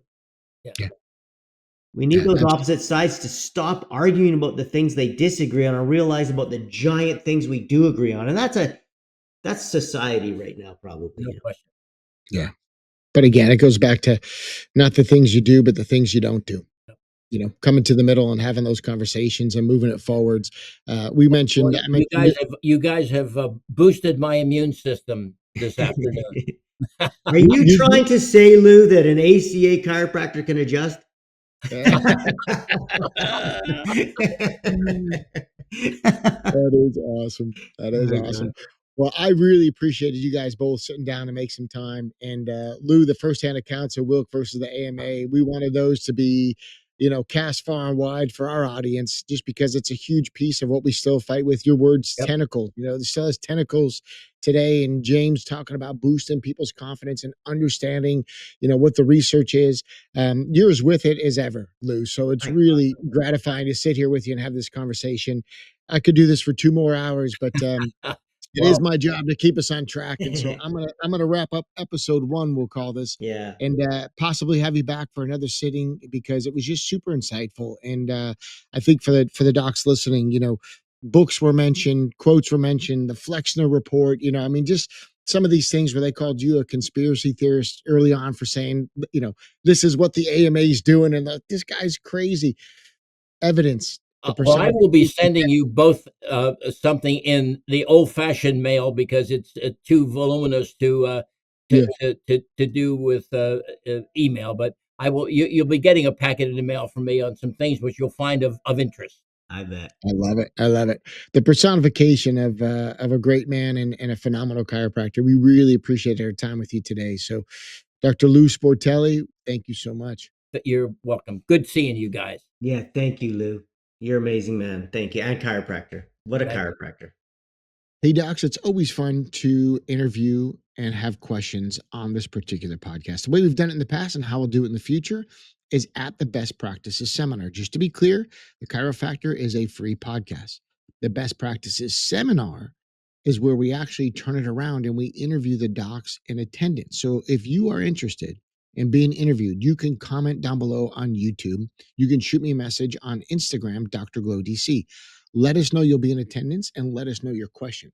We're then going to call docs to the mic, and that would be the only other time that we interview people, aside from what we did today with Lou Sportelli. So if you want to be interviewed, and you've seen the previous episodes, we do it as a live studio audience. We'll have a couple hundred people in the background. A doc comes to the mic, and in 5 to 7 minutes, they drop their question, and James and I both give them an answer. Next doc comes to the mic, and in 5 to 7 minutes, they ask a one-line question, and James and I both take a run at the answer. And we just try to do rapid fire as much as possible for that. If you're a student listening, shoot me a message, because we're going to be doing some student podcast questions as well. And I would tell you, following a model that we created in Level Up, we've opened some of the most successful practices in the profession from scratch. So helping a student right across the graduation stage and opening their own practice has been a specialty for years. My previous associate collected $1 million in the first 12 months. He collected $2 million in the next 12 months. So if that sounds good to you in a subluxation-based, adjustment-centric model, we got you. We can help new docs open highly successful practices, and you can have your freedom recipe in the process. Hey, don't forget to hit subscribe on YouTube. You'll get notified when these drop. And if you're with us at the live seminar, the best practices, whether it's in Sydney, London, or in Dallas, Texas, we are going to do live interviews of the audience. We will pull docs to the mic. So you can start now and get your place in the queue by sending us a question. If we like the question, we think it holds validity for the rest of the profession, you will get called to the mic at the live best practices seminar. But either way, I hope to see you there. The information's phenomenal. I plug in the procedures and the communication. And even though I co-teach and I'm faculty with James, I'm still blown away by the guy's brilliance, his intelligence, and his unwavering dedication to the profession, much like Lou Sportelli. And I have no doubt in the years to come, we'll have great reference for James and reverence for the work that he's done, because he's making so many people a better chiropractor. I just get to be an up-close participant and a co-pilot for a very cool friend of mine, a brother I call James Chestnut. Till next time, remember, many people need factors in health that go beyond medicine. They need an X factor. That X factor, oftentimes, it's the Chiro-Factor. We'll see you then. Hello, my name is George McAndrews. My name is Dr. Chestnut. I had the long lawsuits, I'm the chiropractor who sued the American Medical Association. unimaginable anti-competitive activity of the AMA and other medical institutions. And won a major landmark antitrust lawsuit. I didn't take their crap. They'd offer settlements that sounded like, well, boy, I'll be able to live on this for 6 months. Right. I didn't want a 6-month settlement, and I wanted a lifetime settlement. Have put them on notice that they've got to be truthful. So in 1974, this started. In 1990, after you lost the initial, won the appeal, and then won the ruling being upheld, that was the course of 15 plus years, give or take, of information. You gave your heart and soul for the profession. And you always give the credit to George McAndrews. But what I find interesting is you're an American hero, and you're definitely a chiropractic treasure and a gem. So, Dr. Wilk, I just want to say thank you for doing what you did. Thank you. That's very kind of you.